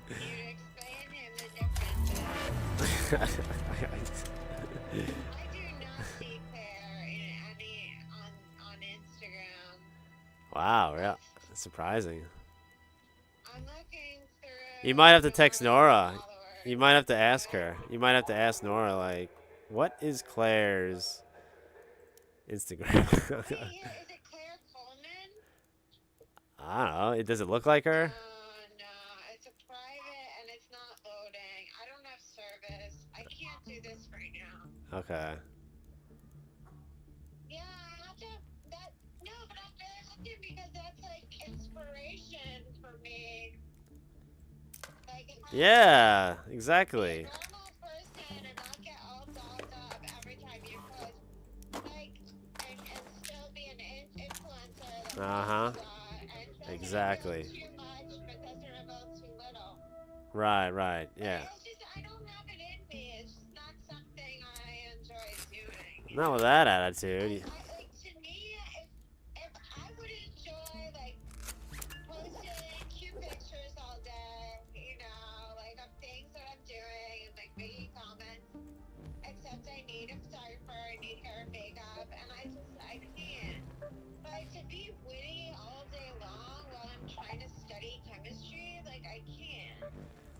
Well, that's why these guys like Clav, they dope themselves up on like ketamine, so they have that infinite. Oh. Yeah, maybe I should hold the phone over here. Is this better? Hello? Yeah, much better. You Okay. speaking to the phone, otherwise it's just breaking up. Okay. Well, you know, like these live streamers, they like Clav is like on ketamine. So they have to, it's almost like you have to like drug yourself. But I'm not saying to do that. I'm just saying like that, like do it just as like a hobby. Like just view it as a hobby. Maybe it won't get anywhere, but it's like you're at this point, you're dedicating yourself as like a nurse. It's like that's gonna be your full-time like career.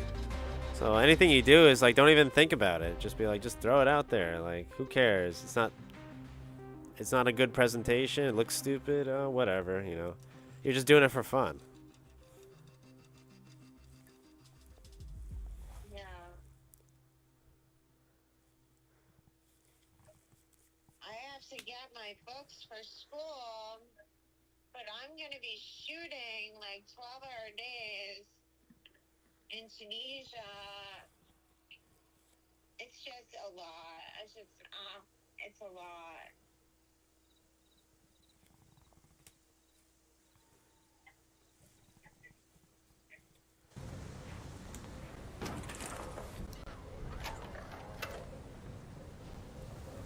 Basically, they shoot every single thing that we do. It's like 12 hours long days. Whoa. That's really what. loud we can hear it down here. What was that girl's name? Despina told you. Good luck with that. So they're gonna have a camera in your hotel room, and I should bring my PlayStation 5. I can be like playing video games so that they can watch me playing video games while putting it on their stream.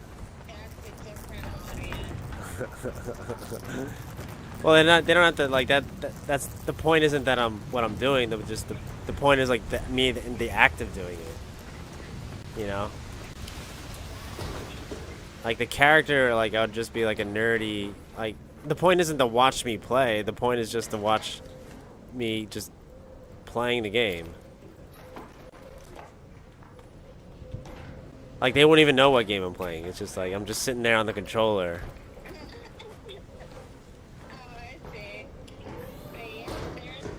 Yeah, yeah, that's... See, now you get it. Yeah, that's...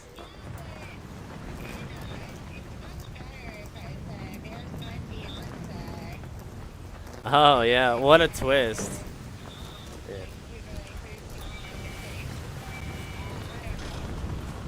I don't know. What do you mean I don't know?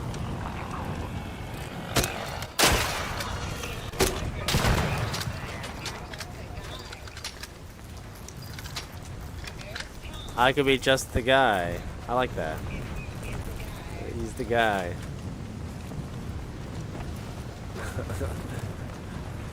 I want to be the guy. No, you're a guy, not the guy. Oh. You're my fiance, you're the guy. The guy. A guy, the guy. I don't know. What's the difference? All I know is like they do shoot 12 hours, but they have to like narrow it down to like 1 hour. Oh my god. Hello? Maybe it's because I have it plugged in. I noticed that when I charge my phone, it's not as clear. So let's try take 2.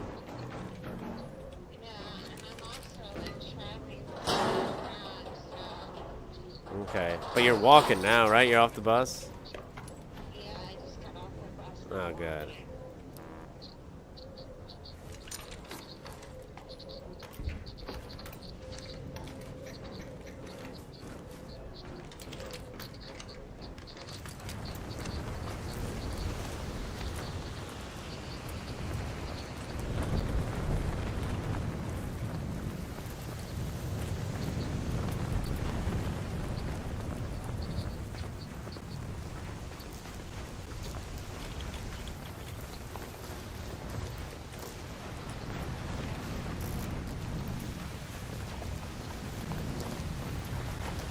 Oh my god, a Bastion?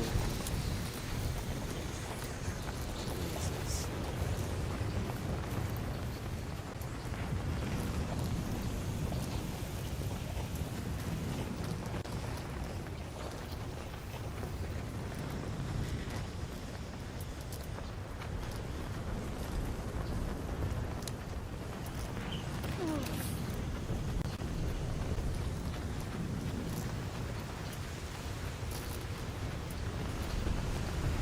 I wonder if we would have to like think of things to talk about or argue, because you're putting on a show, so we'd have to like come up with things to argue about. Oh, I think the cocaine thing would be a perfect. Hopefully, okay. Well, my parents aren't here, but that'd be an interesting thing to talk about. Another Firefly.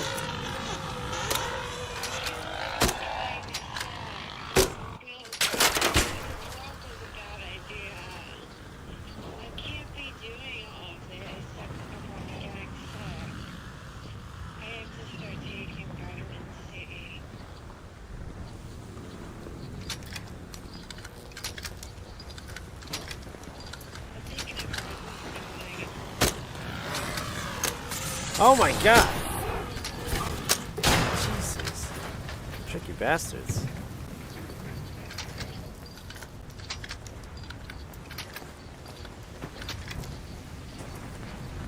Sorry.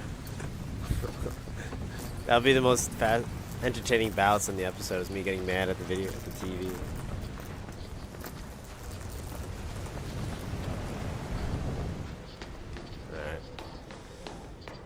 Okay, making progress.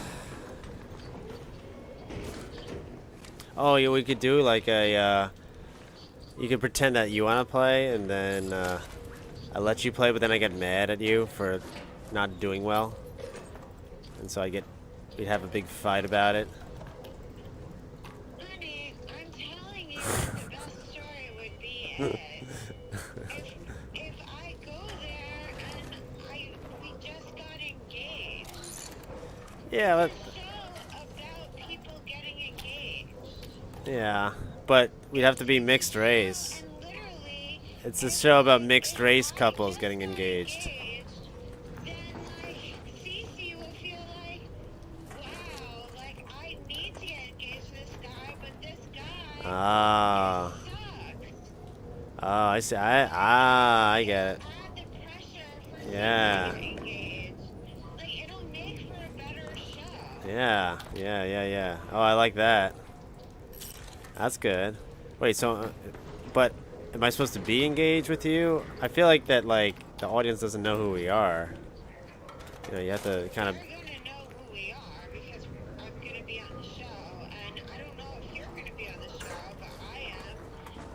So Okay. if I'm like, oh, look at my ring, you know, like, Oh, I have to have a ring. so much pressure. Now you're putting a lot of pressure on me. It would be great TV. I'm telling you, there would be Okay. like, oh my gosh. Yeah, that would be a loop. But we're white. I don't know that that's not what that show's about. I mean, I do agree it'd be good TV.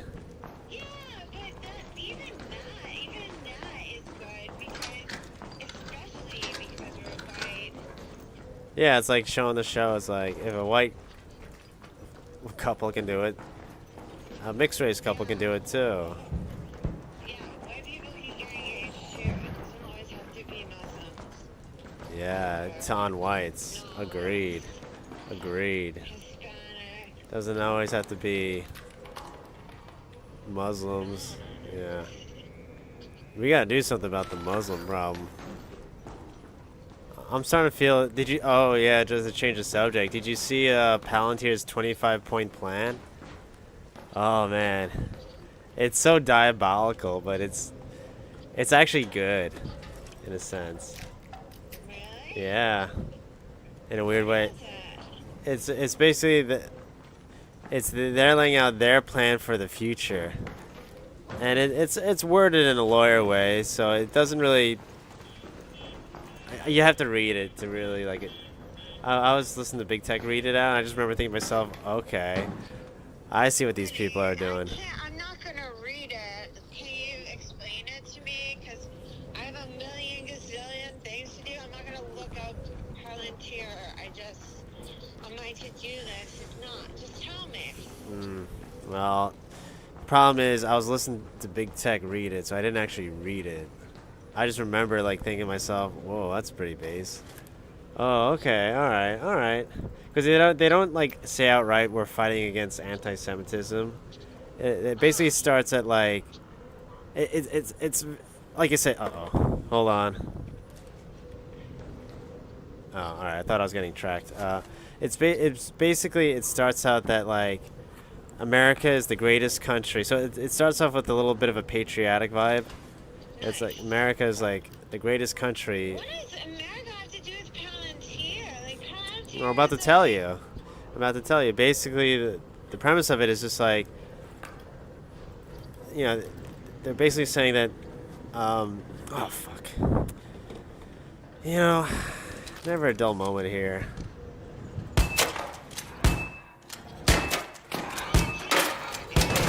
I don't know. Yeah, obviously. So the purpose of Palantir, and it's. Jesus. All right. Anyway, all right. So the point of like Palantir obviously is like we think it's bad because it's just like, well, what about free speech? What about this? But in their 24-point plan, like they're basically making the argument that like, hey, you know, there ain't gonna be free speech, baby. It's just one of those things that's gonna go away. I don't think they say that verbatim, but it's basically like it makes the argument that like America is the greatest country in the world, and we have to do everything to secure it for the future. And that's and then it goes on, but it doesn't say specifically. That's what I like about it. It doesn't say like we're against the white supremacists, because we've thought for a long time that like Palantir is just anti-white. You know, because it's run by a Jew, Alex Carr. So, can't be a good thing.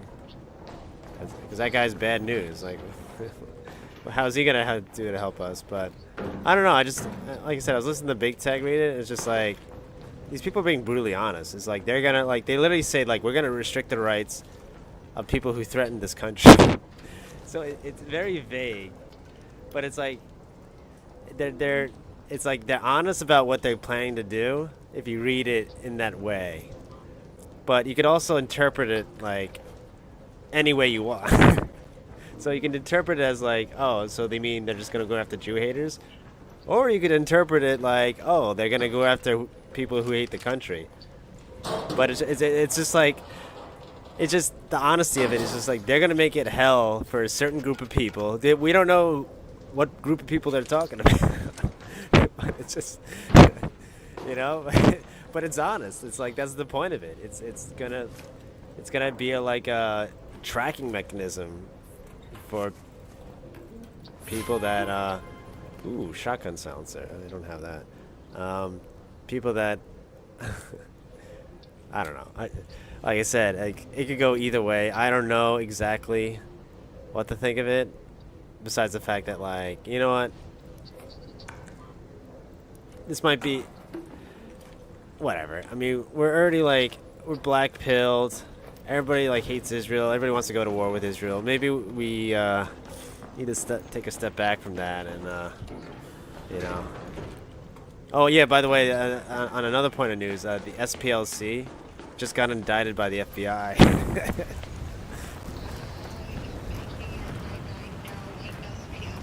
Oh, okay, so the SPLC is the Southern Poverty Law Center. They're a vehemently anti-white organization. Vehemently. But I guess they've been busted because they've been funding. Well, the article says that they've been caught funding white nationalist organizations, and then on the Department of Justice put out this whole like tweet of how much money they've laundered, and said that they've been misleading their donors by secretly funding these like Nazi groups. But the truth of the matter is, obviously, we know that like these guys have been making it hell for whites for decades. That's the purpose of their whole thing is to restrict the free speech of anybody that's like pro-white, and they do it through nefarious means. They're a bad group. It's just funny that they're getting indicted on supposedly funding white nationalist organizations. That's what I don't get. But I mean, I don't know what to take with it. It's like they're it's just confusing because it's like they're indicting this really bad organization, but they're indicting it on the premise that they've been funding white nationalist groups for a decade or so. So I don't know what to make of it.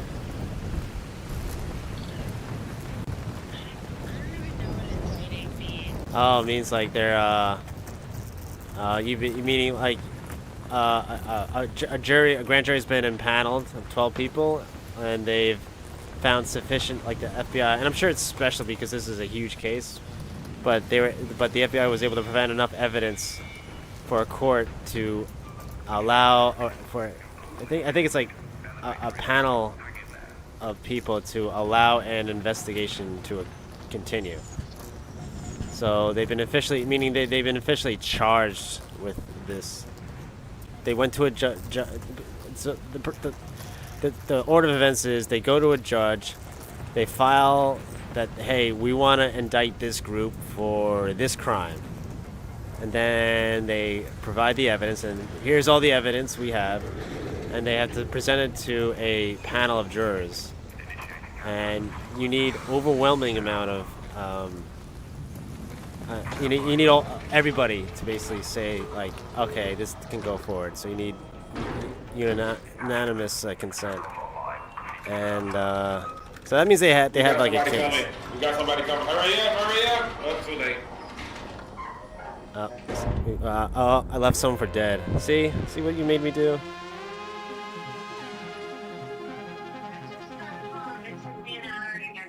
Oh my god. It's just crazy. It's supposed to really be 20 minutes.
All right, awesome.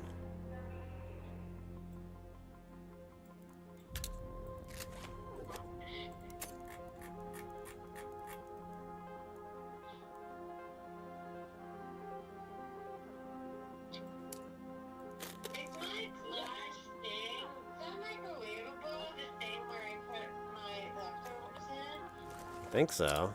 I don't see why not. I'm just gonna take off the plastic thing on top of it. I mean, if it's not microwavable, then Fuck.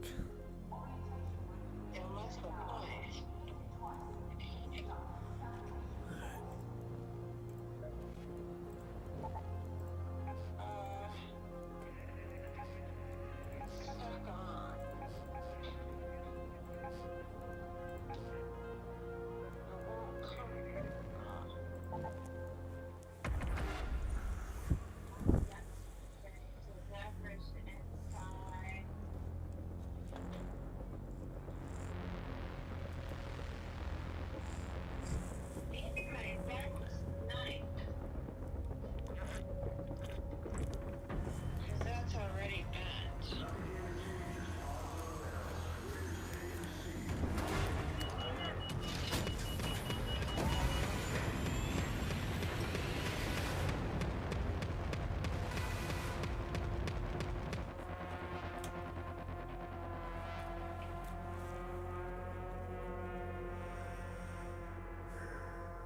Alright, maybe if I heat it, it'll shrink. I think I have to heat it in order to remove the cover.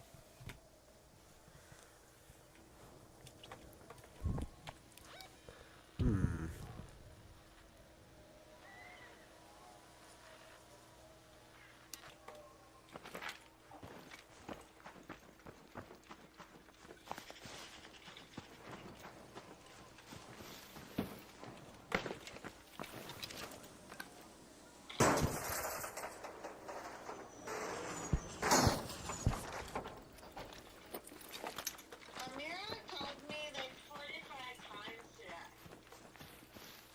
Oh. Because I didn't answer when she called. You're a popular girl. Because I was like doing things. I was very busy. Yeah, you're busy today.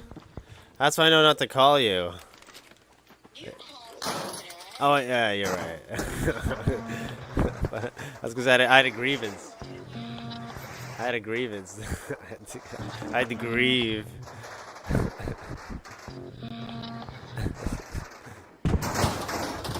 If we go to Tunisia, we definitely have to tie that into the story somehow.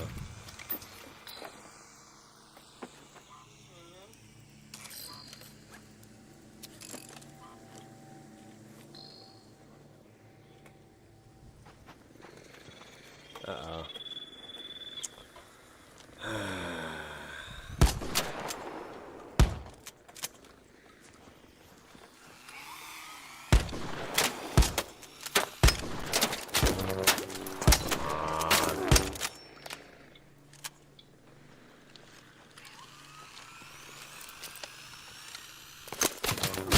Get out of here, bitch.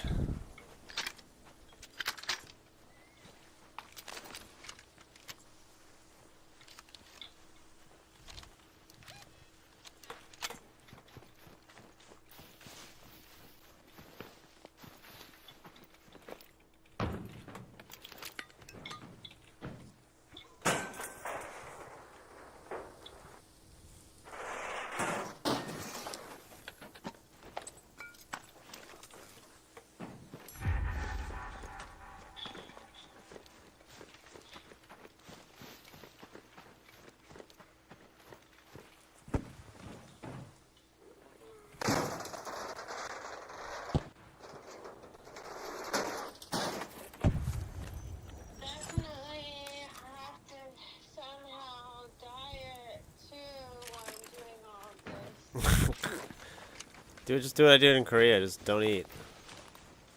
Honey, you don't understand. Like, I need brain food. Like, but when I do my diet the right way, when I make ketosis, I think I'm quicker on my feet and I'm like more with it. Ketosis means you're starving yourself.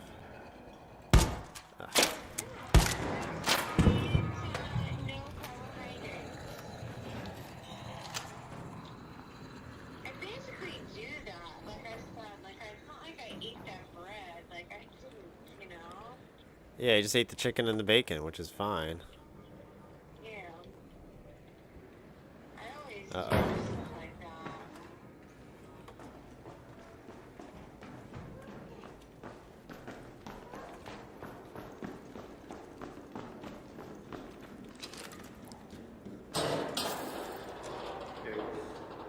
What's up?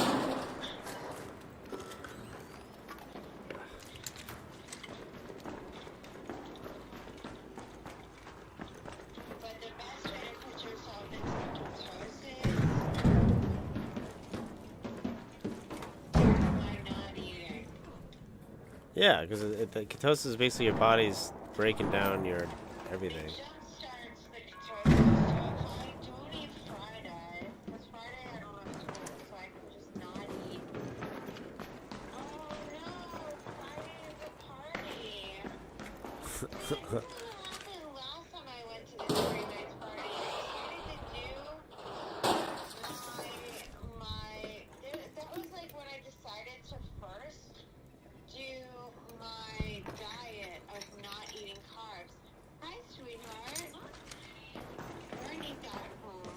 Aw. These Googles always arrive home at the same time.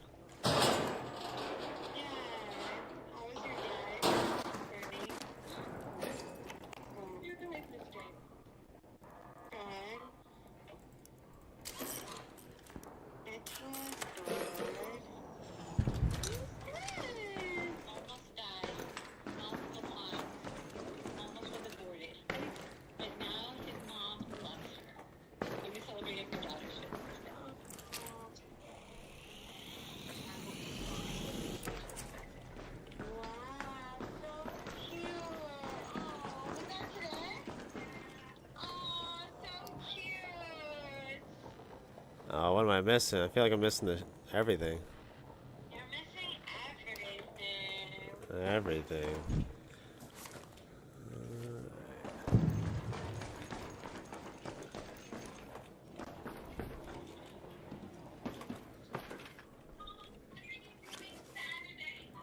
What am I doing Saturday? Good question. Fair question. Let's see. After recovering from a hangover from this, oh,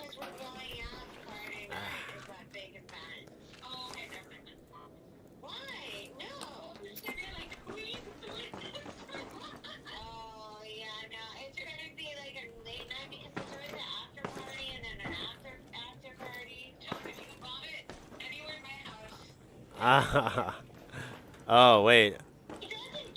Yeah, I can't drink because I gotta drive, right? So that's got some... Yeah. Even when it's free. So sad.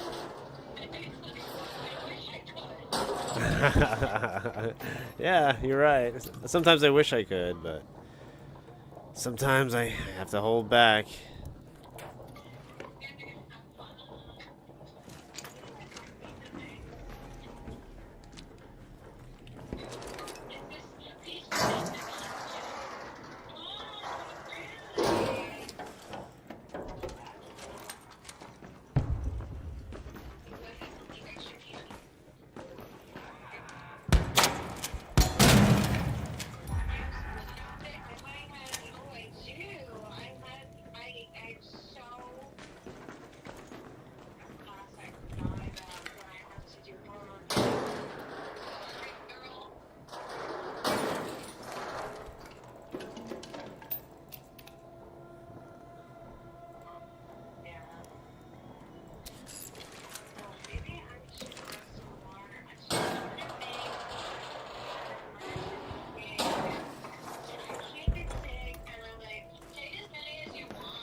can't.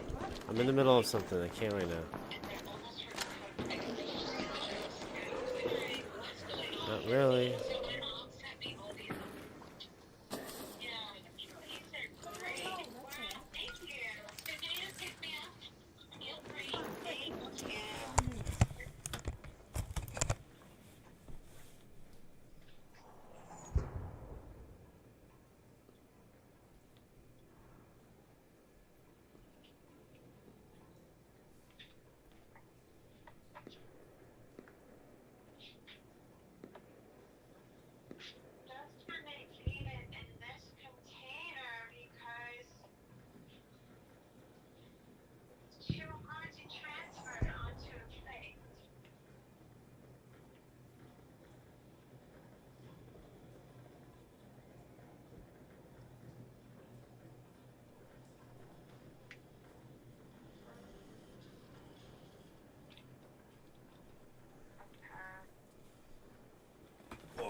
Hello? Now I'm back. What is that?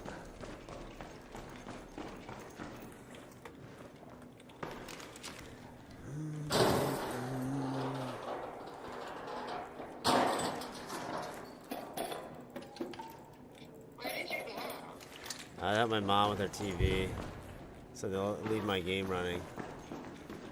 But still alive, didn't die.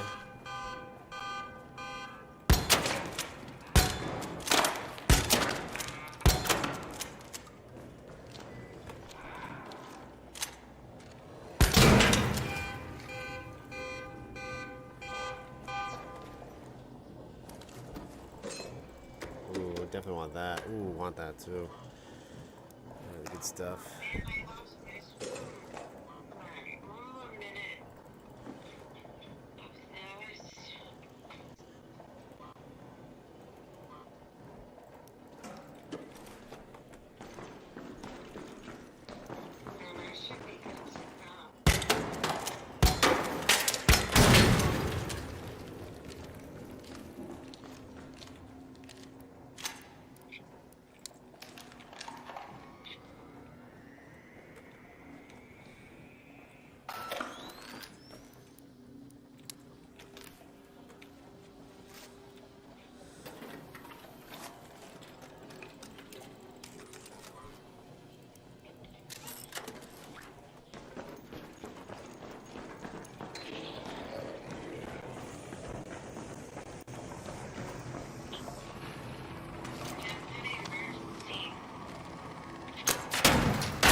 What emergency?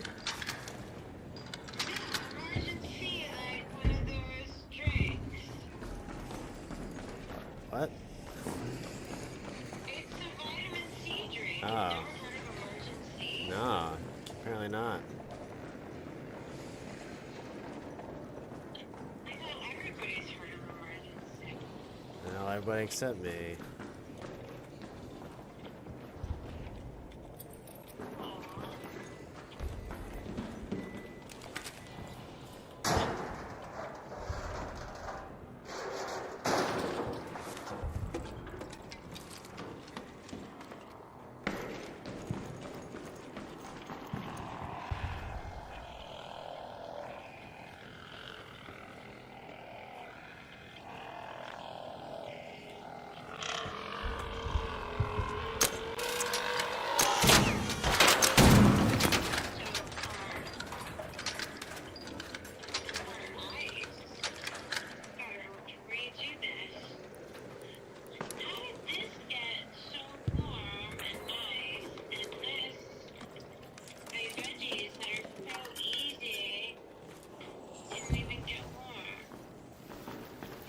It's a question for the ages.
enemies.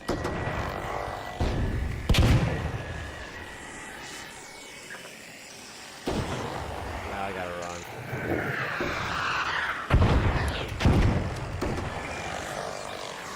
Fuck. Fuck you, bitch.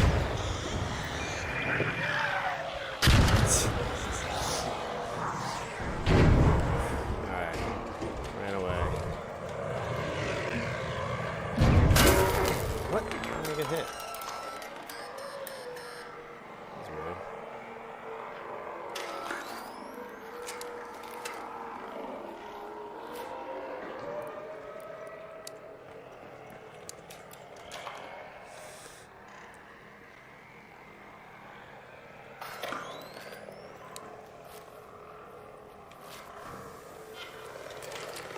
More enemies.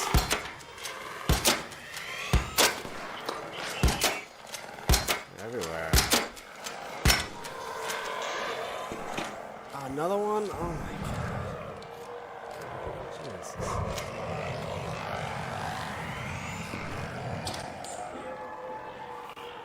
Let's kill all these guys.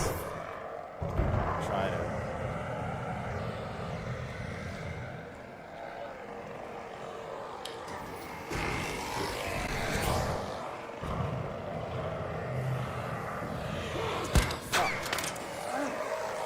Jesus.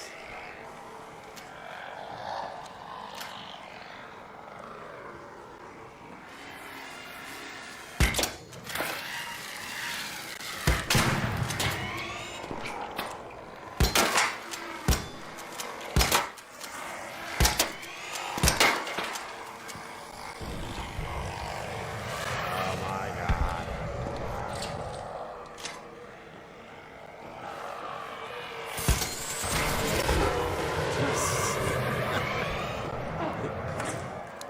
Alright, alright.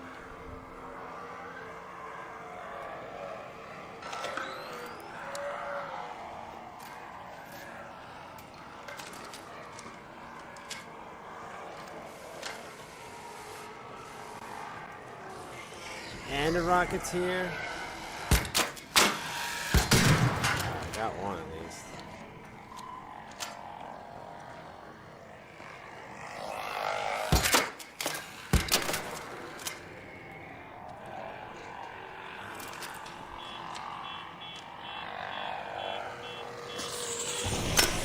Oh, you bitch.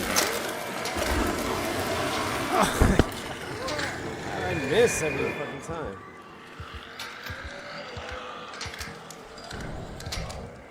Broken shield, of course. No, you bitch. Oh my fucking god.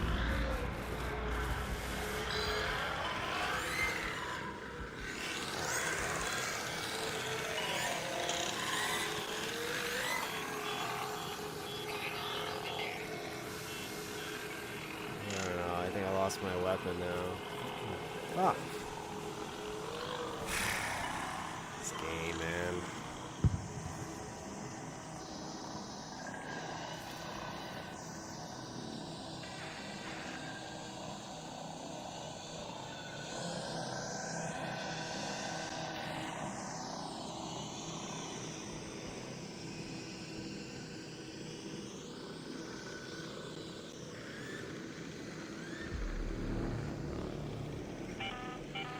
An ARC orbiter is en route.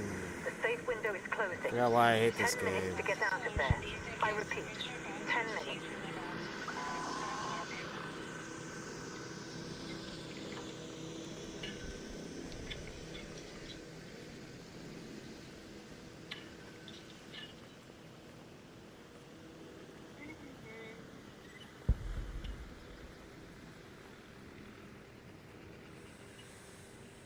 Alright, well.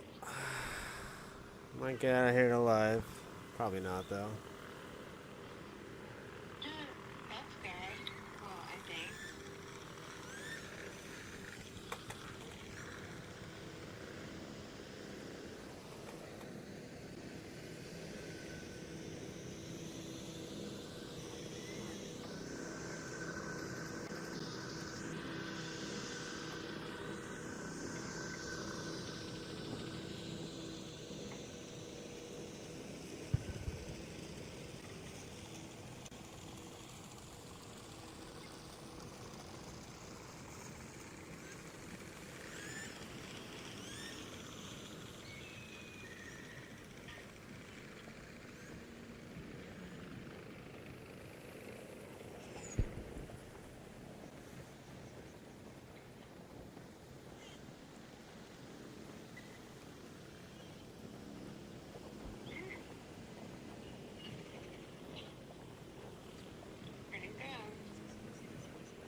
in the hatch.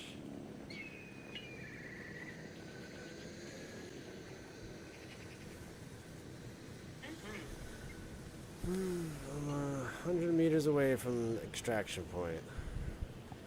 I gotta make it in 8 minutes, otherwise I lose all my gear. I think my veggies need butter. I was trying to hold it off, but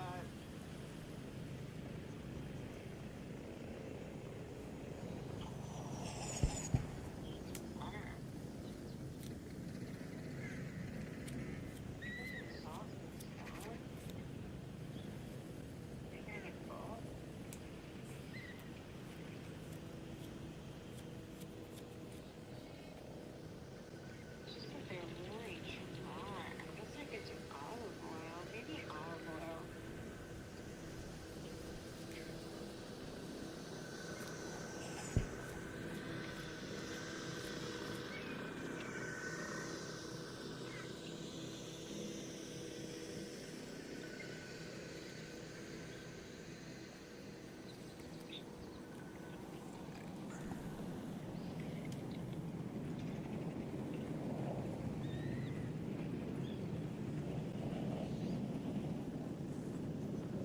No, no.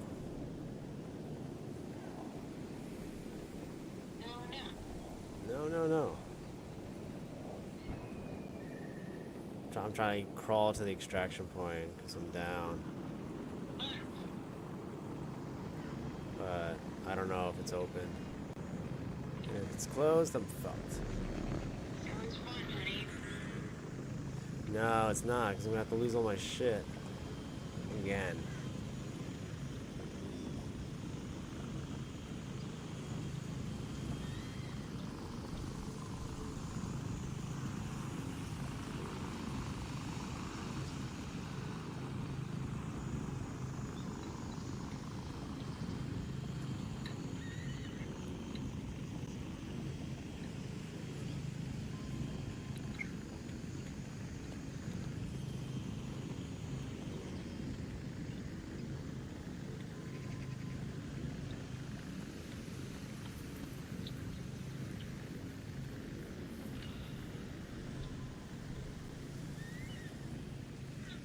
I put a ton of cayenne pepper on my vegetables because I heard that cayenne pepper helps you lose weight and get full. Alright, well, there's no reason not to do it. But it's really spicy now. Oh, that's... I'm not supposed to eat spice. Damn it. Told you you can't eat spice. That was for only 2 days, honey. You're allowed to know. Oh, really? Oh. That was for 7 days, but... Oh, really?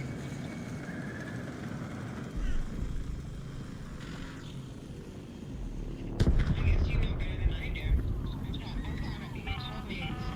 All Raiders, we have ARC on screen. 5 minutes left. Go find a way Oh, home. man. I repeat, I was looking 5 for minutes. the pad she put in my tooth last night. I couldn't find it. So I'm like...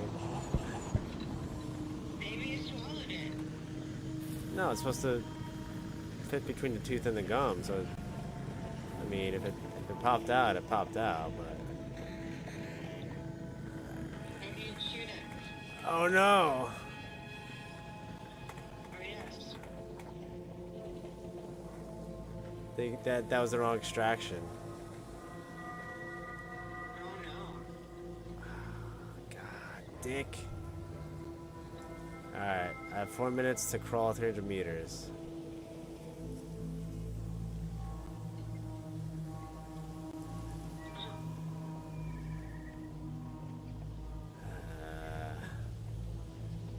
See, what I hate about this game is when you lose all your shit, it's like you're starting from square one.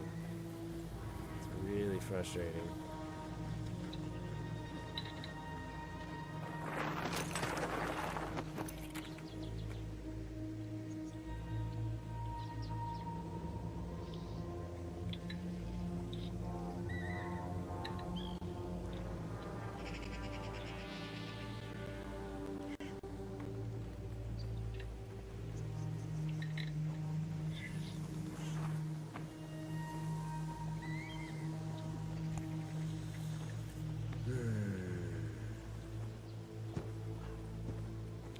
Never surrender.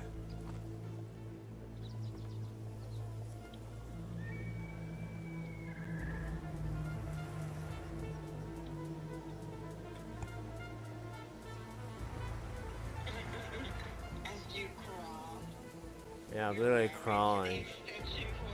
Well, I'm really hoping somebody's nearby, but I don't think it's too late in the game for anybody to be around. They're all extracted.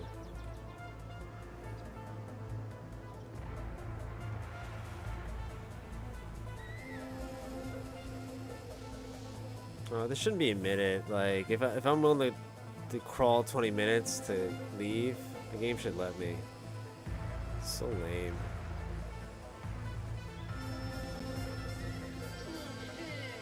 No, it really isn't. Because now I'm gonna lose all this gear that I've spent an hour collecting. It's actually more.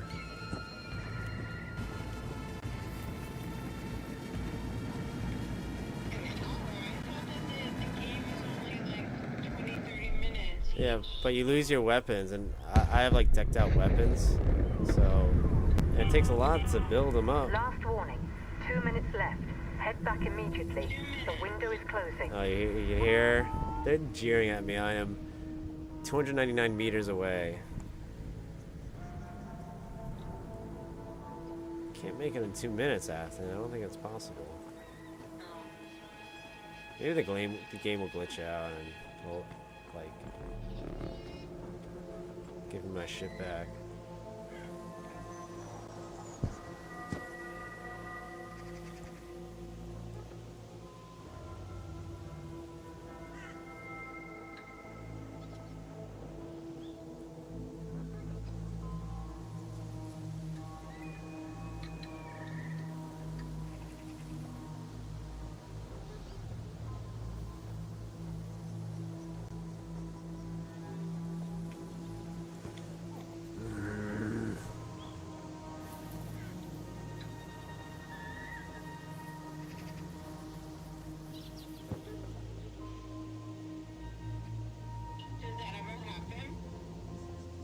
Game glitching out? No. I don't know. I'm always like, I'm not down till I'm down. Never surrender.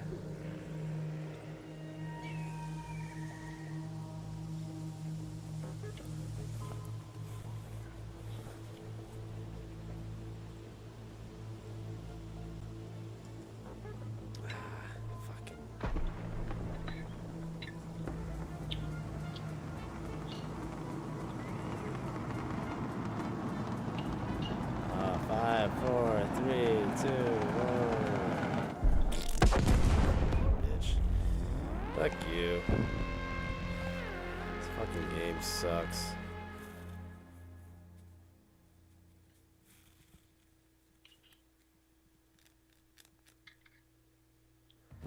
Alright, there goes all my shit. Nice.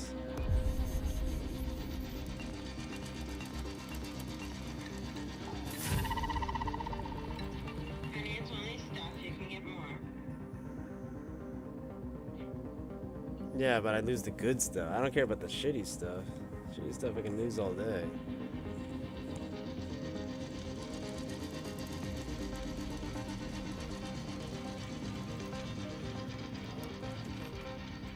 Back to the drawing board.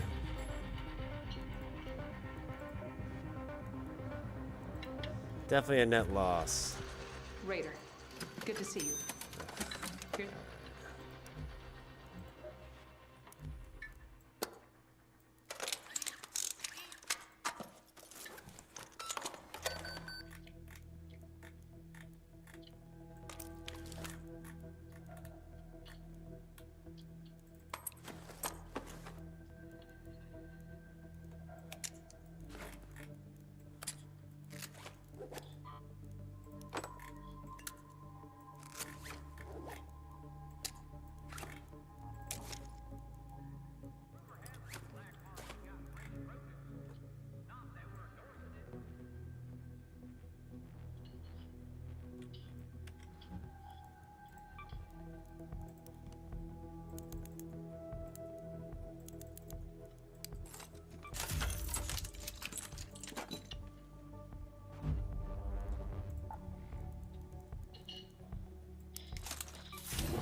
Alright, let's try Bird City.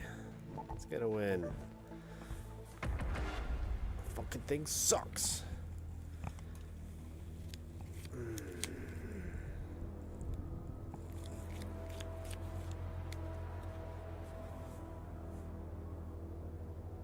Oh my gosh. I'm like,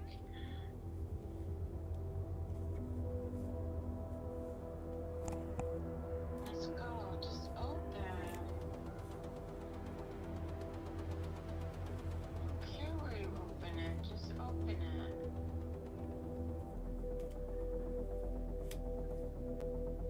Yeah, sure. Fine. I don't care. Open it.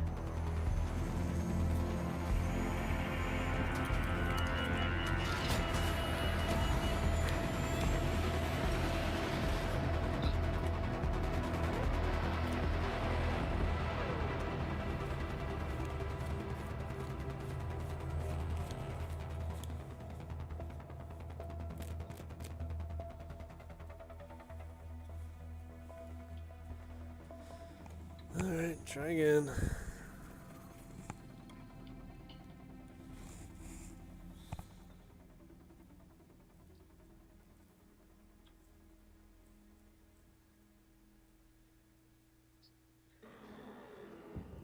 Yeah, that's how I feel. If at first you don't succeed, try again.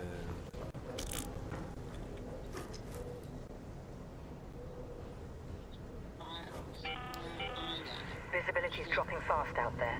If you're heading out, stay low and use landmarks to navigate. If you can't see the next piece of cover, you're already pushing it.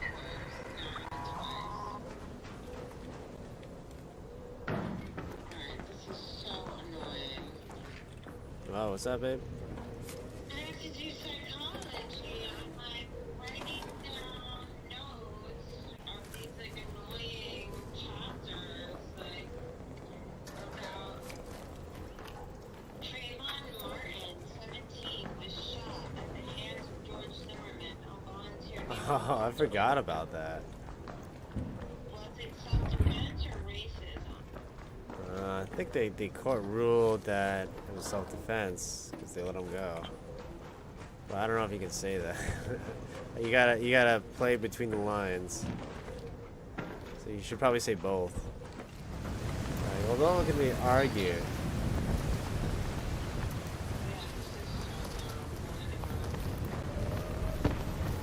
You gotta play the game.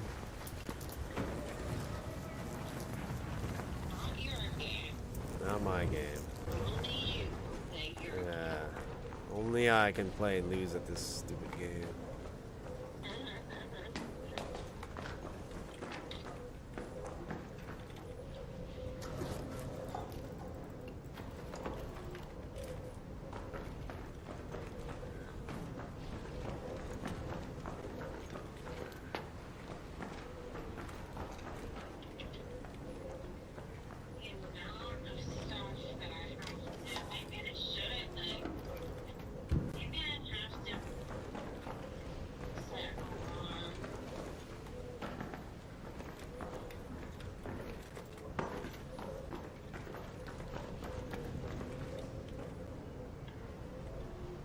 Maybe I'll put my curtains, do my curtains, but then also set an alarm. That's a good idea.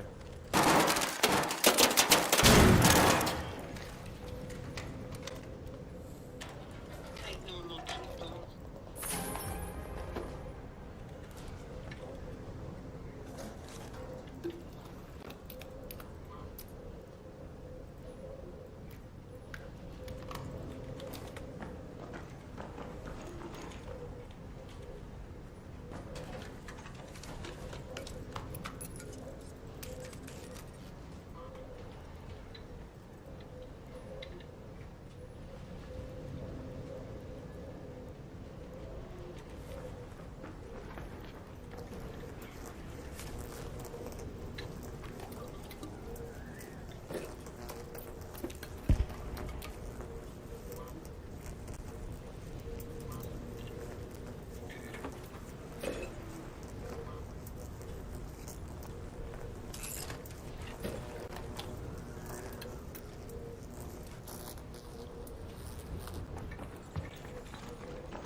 you talking about?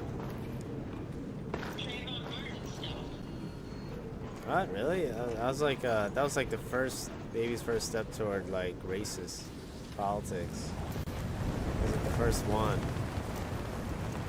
'Cause I remember it was like, all he had was a bag of Skittles. That was like my first like red pill on like, wow, blacks are racist and violent.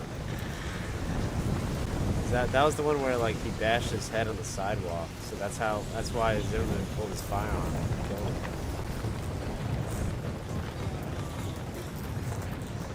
Yeah, that's pretty wild.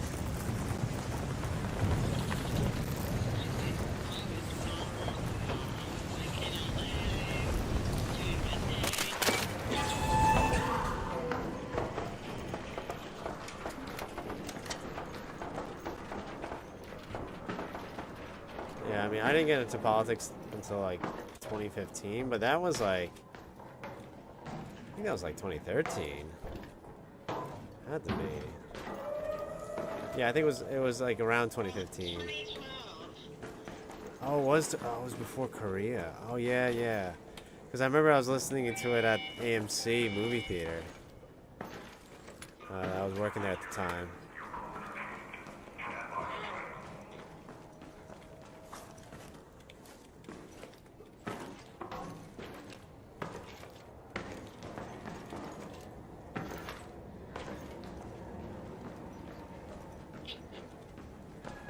Yeah, wow, that was 12 years ago. That is pretty wild.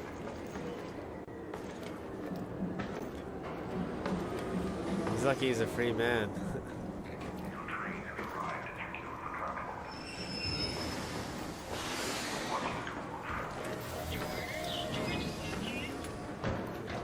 Yeah, the Zimzam.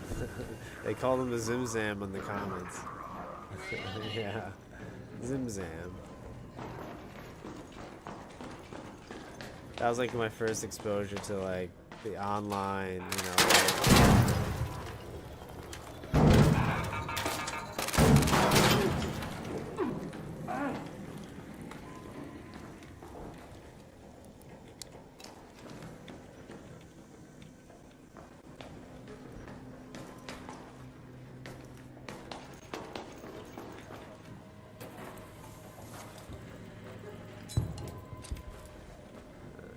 fit anything.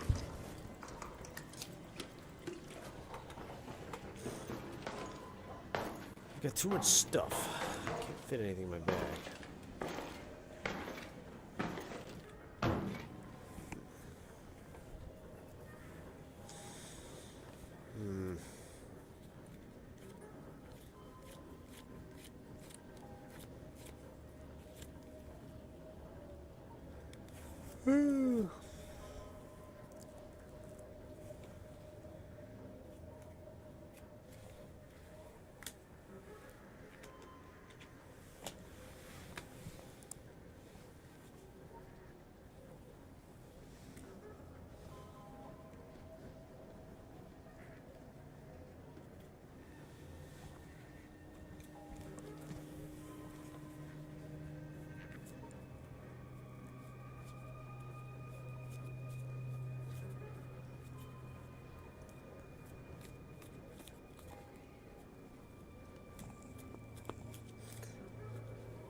Check the Twitter feed. What's going on in Twitter world? Anything new? What happened to your game? I think I'm getting kind of bored of it. Nice.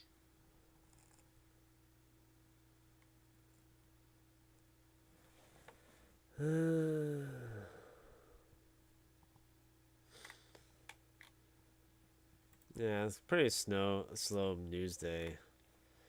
I mean, the SPLCC indictment is pretty huge. They're probably talking about that. I was not able to even, didn't do any of that. Oh, yeah, chemistry? I didn't do any, like, watching my normal series that I watch just to catch up on, like, on the world events. Okay. Well, Nick's been taking off for 2 weeks, and I think I know why he's taking off. That's it. I think he's just afraid of like the trajectory he's going on. I think Big Tech is absolutely right. Maybe I'll listen to Big Tech for a little bit, just to cool the nerves. I think Nick is on like a course where he doesn't want to like be. He doesn't want the allies because his allies are basically like Candace Owens and Tucker, I guess, at this point. But you know, that's turning to the new left. I know, but that's what I mean. I know, but that's why, because it's starting to, you can start to see it as like the Democrats are going to be like the anti-Israel party, like hardcore, and I think he's uncomfortable with this position that he's been thrust upon. I mean, Big Tech did a pretty good job explaining like what he's up against, and that's probably why he's taken off, kind of recalibrate. We talked about this before. Big Tech was talking about this. I told you at the very beginning Monday when he took off, and I was like, yeah, like Nick is took off, and it was like Tuesday or something, and he took off Tuesday, Monday, and I'm like, yeah, he's probably like scared. He probably doesn't like his take anymore. We talked about this? Oh my god. We talked about this. Oh wow, I don't remember that. Yeah, like Big Tech is not the only person with ideas. Me and you also have ideas. Well, I got the idea from Big Tech, and no one really had that take. Oh yeah, no, you did. You kind of did actually, didn't you? Yeah, that's where I get my ideas from. But he was the first one to say it, and there's a couple others that are joining ranks. I think Glenn Beck is also. I mean, I don't know. We don't watch Glenn Beck. I know, but I think there's a few others that are like, wait, I don't want to ally with these communists. I don't care if they're anti-Israel. I don't want to ally with the Young Turks. I told you that Steve Bannon has that take. Oh yeah, he's basically like. I wish we didn't go to war, but now that we're at war, we have to win. We have to strategize. We have to be the winners. Well, that's not really what Big Tech is saying. Big Tech is saying like we're on the verge where there's going to be a calamity event, and there's one. Oh, I knocked you over. Sorry, babe. There's one or two of yeah, ouch. One or two things can happen. We either flex our muscles now, Come on in. or we wait until our children, and then they're gonna deal with it. But either way, you know, something's gonna happen. So Just the take that Big finishing Tech up my has is coffee, that then it's back to work. Trump is just starting it now. He's just like, you know, right now we're on top. There's gonna be a massive shift in global power, probably in the near century. Americans, you know, we're lost as a country, but you know, rather than leave for our children to deal with it, they're gonna start the confrontation now while we have the advantage. And you know, I mean, I'm not pretending to know I know everything about what's going on. I feel like the play that's being made isn't that Trump is just a mentally the Alex Jones take is like Trump is about to get the 25th Amendment. He's just crazy. I think the correct take is they're making moves on the world stage to try to really like put us out front, you know, and they're making bold moves, but they're very aggressive moves, and that's where these talking points are coming from. You know, that's where the Alex Jones and the Tucker and Candace, you know, they're like, this is absolutely insane what's going on. But rather than like counter signal it and like pretend that Iran is something that we should wish to become, like Iran, like that's what Nick said, right? Iran is fighting for our freedoms. It's like, no, they're not. Are you fucking kidding? Did you say that? Yeah, he definitely said that. He's like, Iran is fighting for America because they're fighting against Israel. It's like, no, they're not. They're fighting for themselves.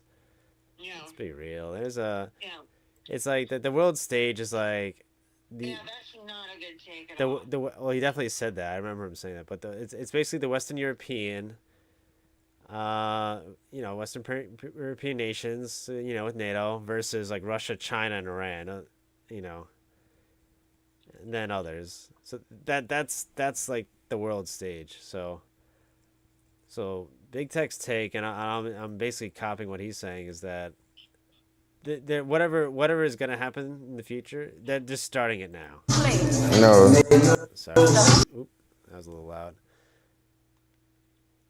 So that's his, and he gave the take about 2 weeks ago, and I think he's been proven right. I mean, I guess we won't know until they come out and say it. They're never going to admit to it. It's always going to be like, well, Iran was about to get nuclear weapons. I mean, the constant just like, oh, we're about to win. Oh, they were on the verge of getting nuclear weapons. It's definitely like not true, but it's just their way of just kind of just, because politicians are going to lie. That's they're not going to tell us what these moves are. But you can take it one of two ways. You can either think that Trump is just delusional, he's crazy, and he's controlled by Israel, or the Big Tech interpretation is that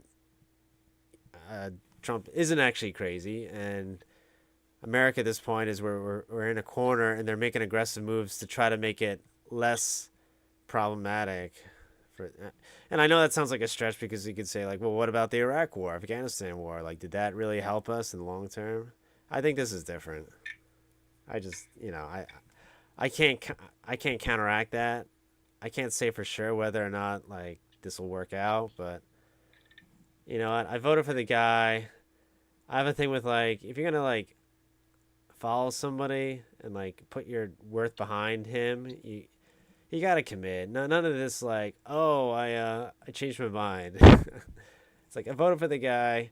I didn't want the open borders. I wanted the Zion Dawn, and that's what I voted for. I'm the first to admit it, and that's what I got, and that's what we all got. So that's basically my take.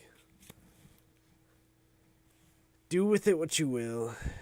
It's not as smart as Paul's take. Paul's take is like Trump is just trying to establish Middle East peace or something. It's just like, okay, Paul. He's doing this all for the Middle East. So, not to take the oil, not to take the Hormuz Strait, not to flex our military might. The one thing he has control of. He doesn't have control over internal politics at all. I mean, it's like our internal politics are, like, all fucked. Like, California is fucked. Like, blue states are all fucked. There's nothing the president or anybody can really do about that.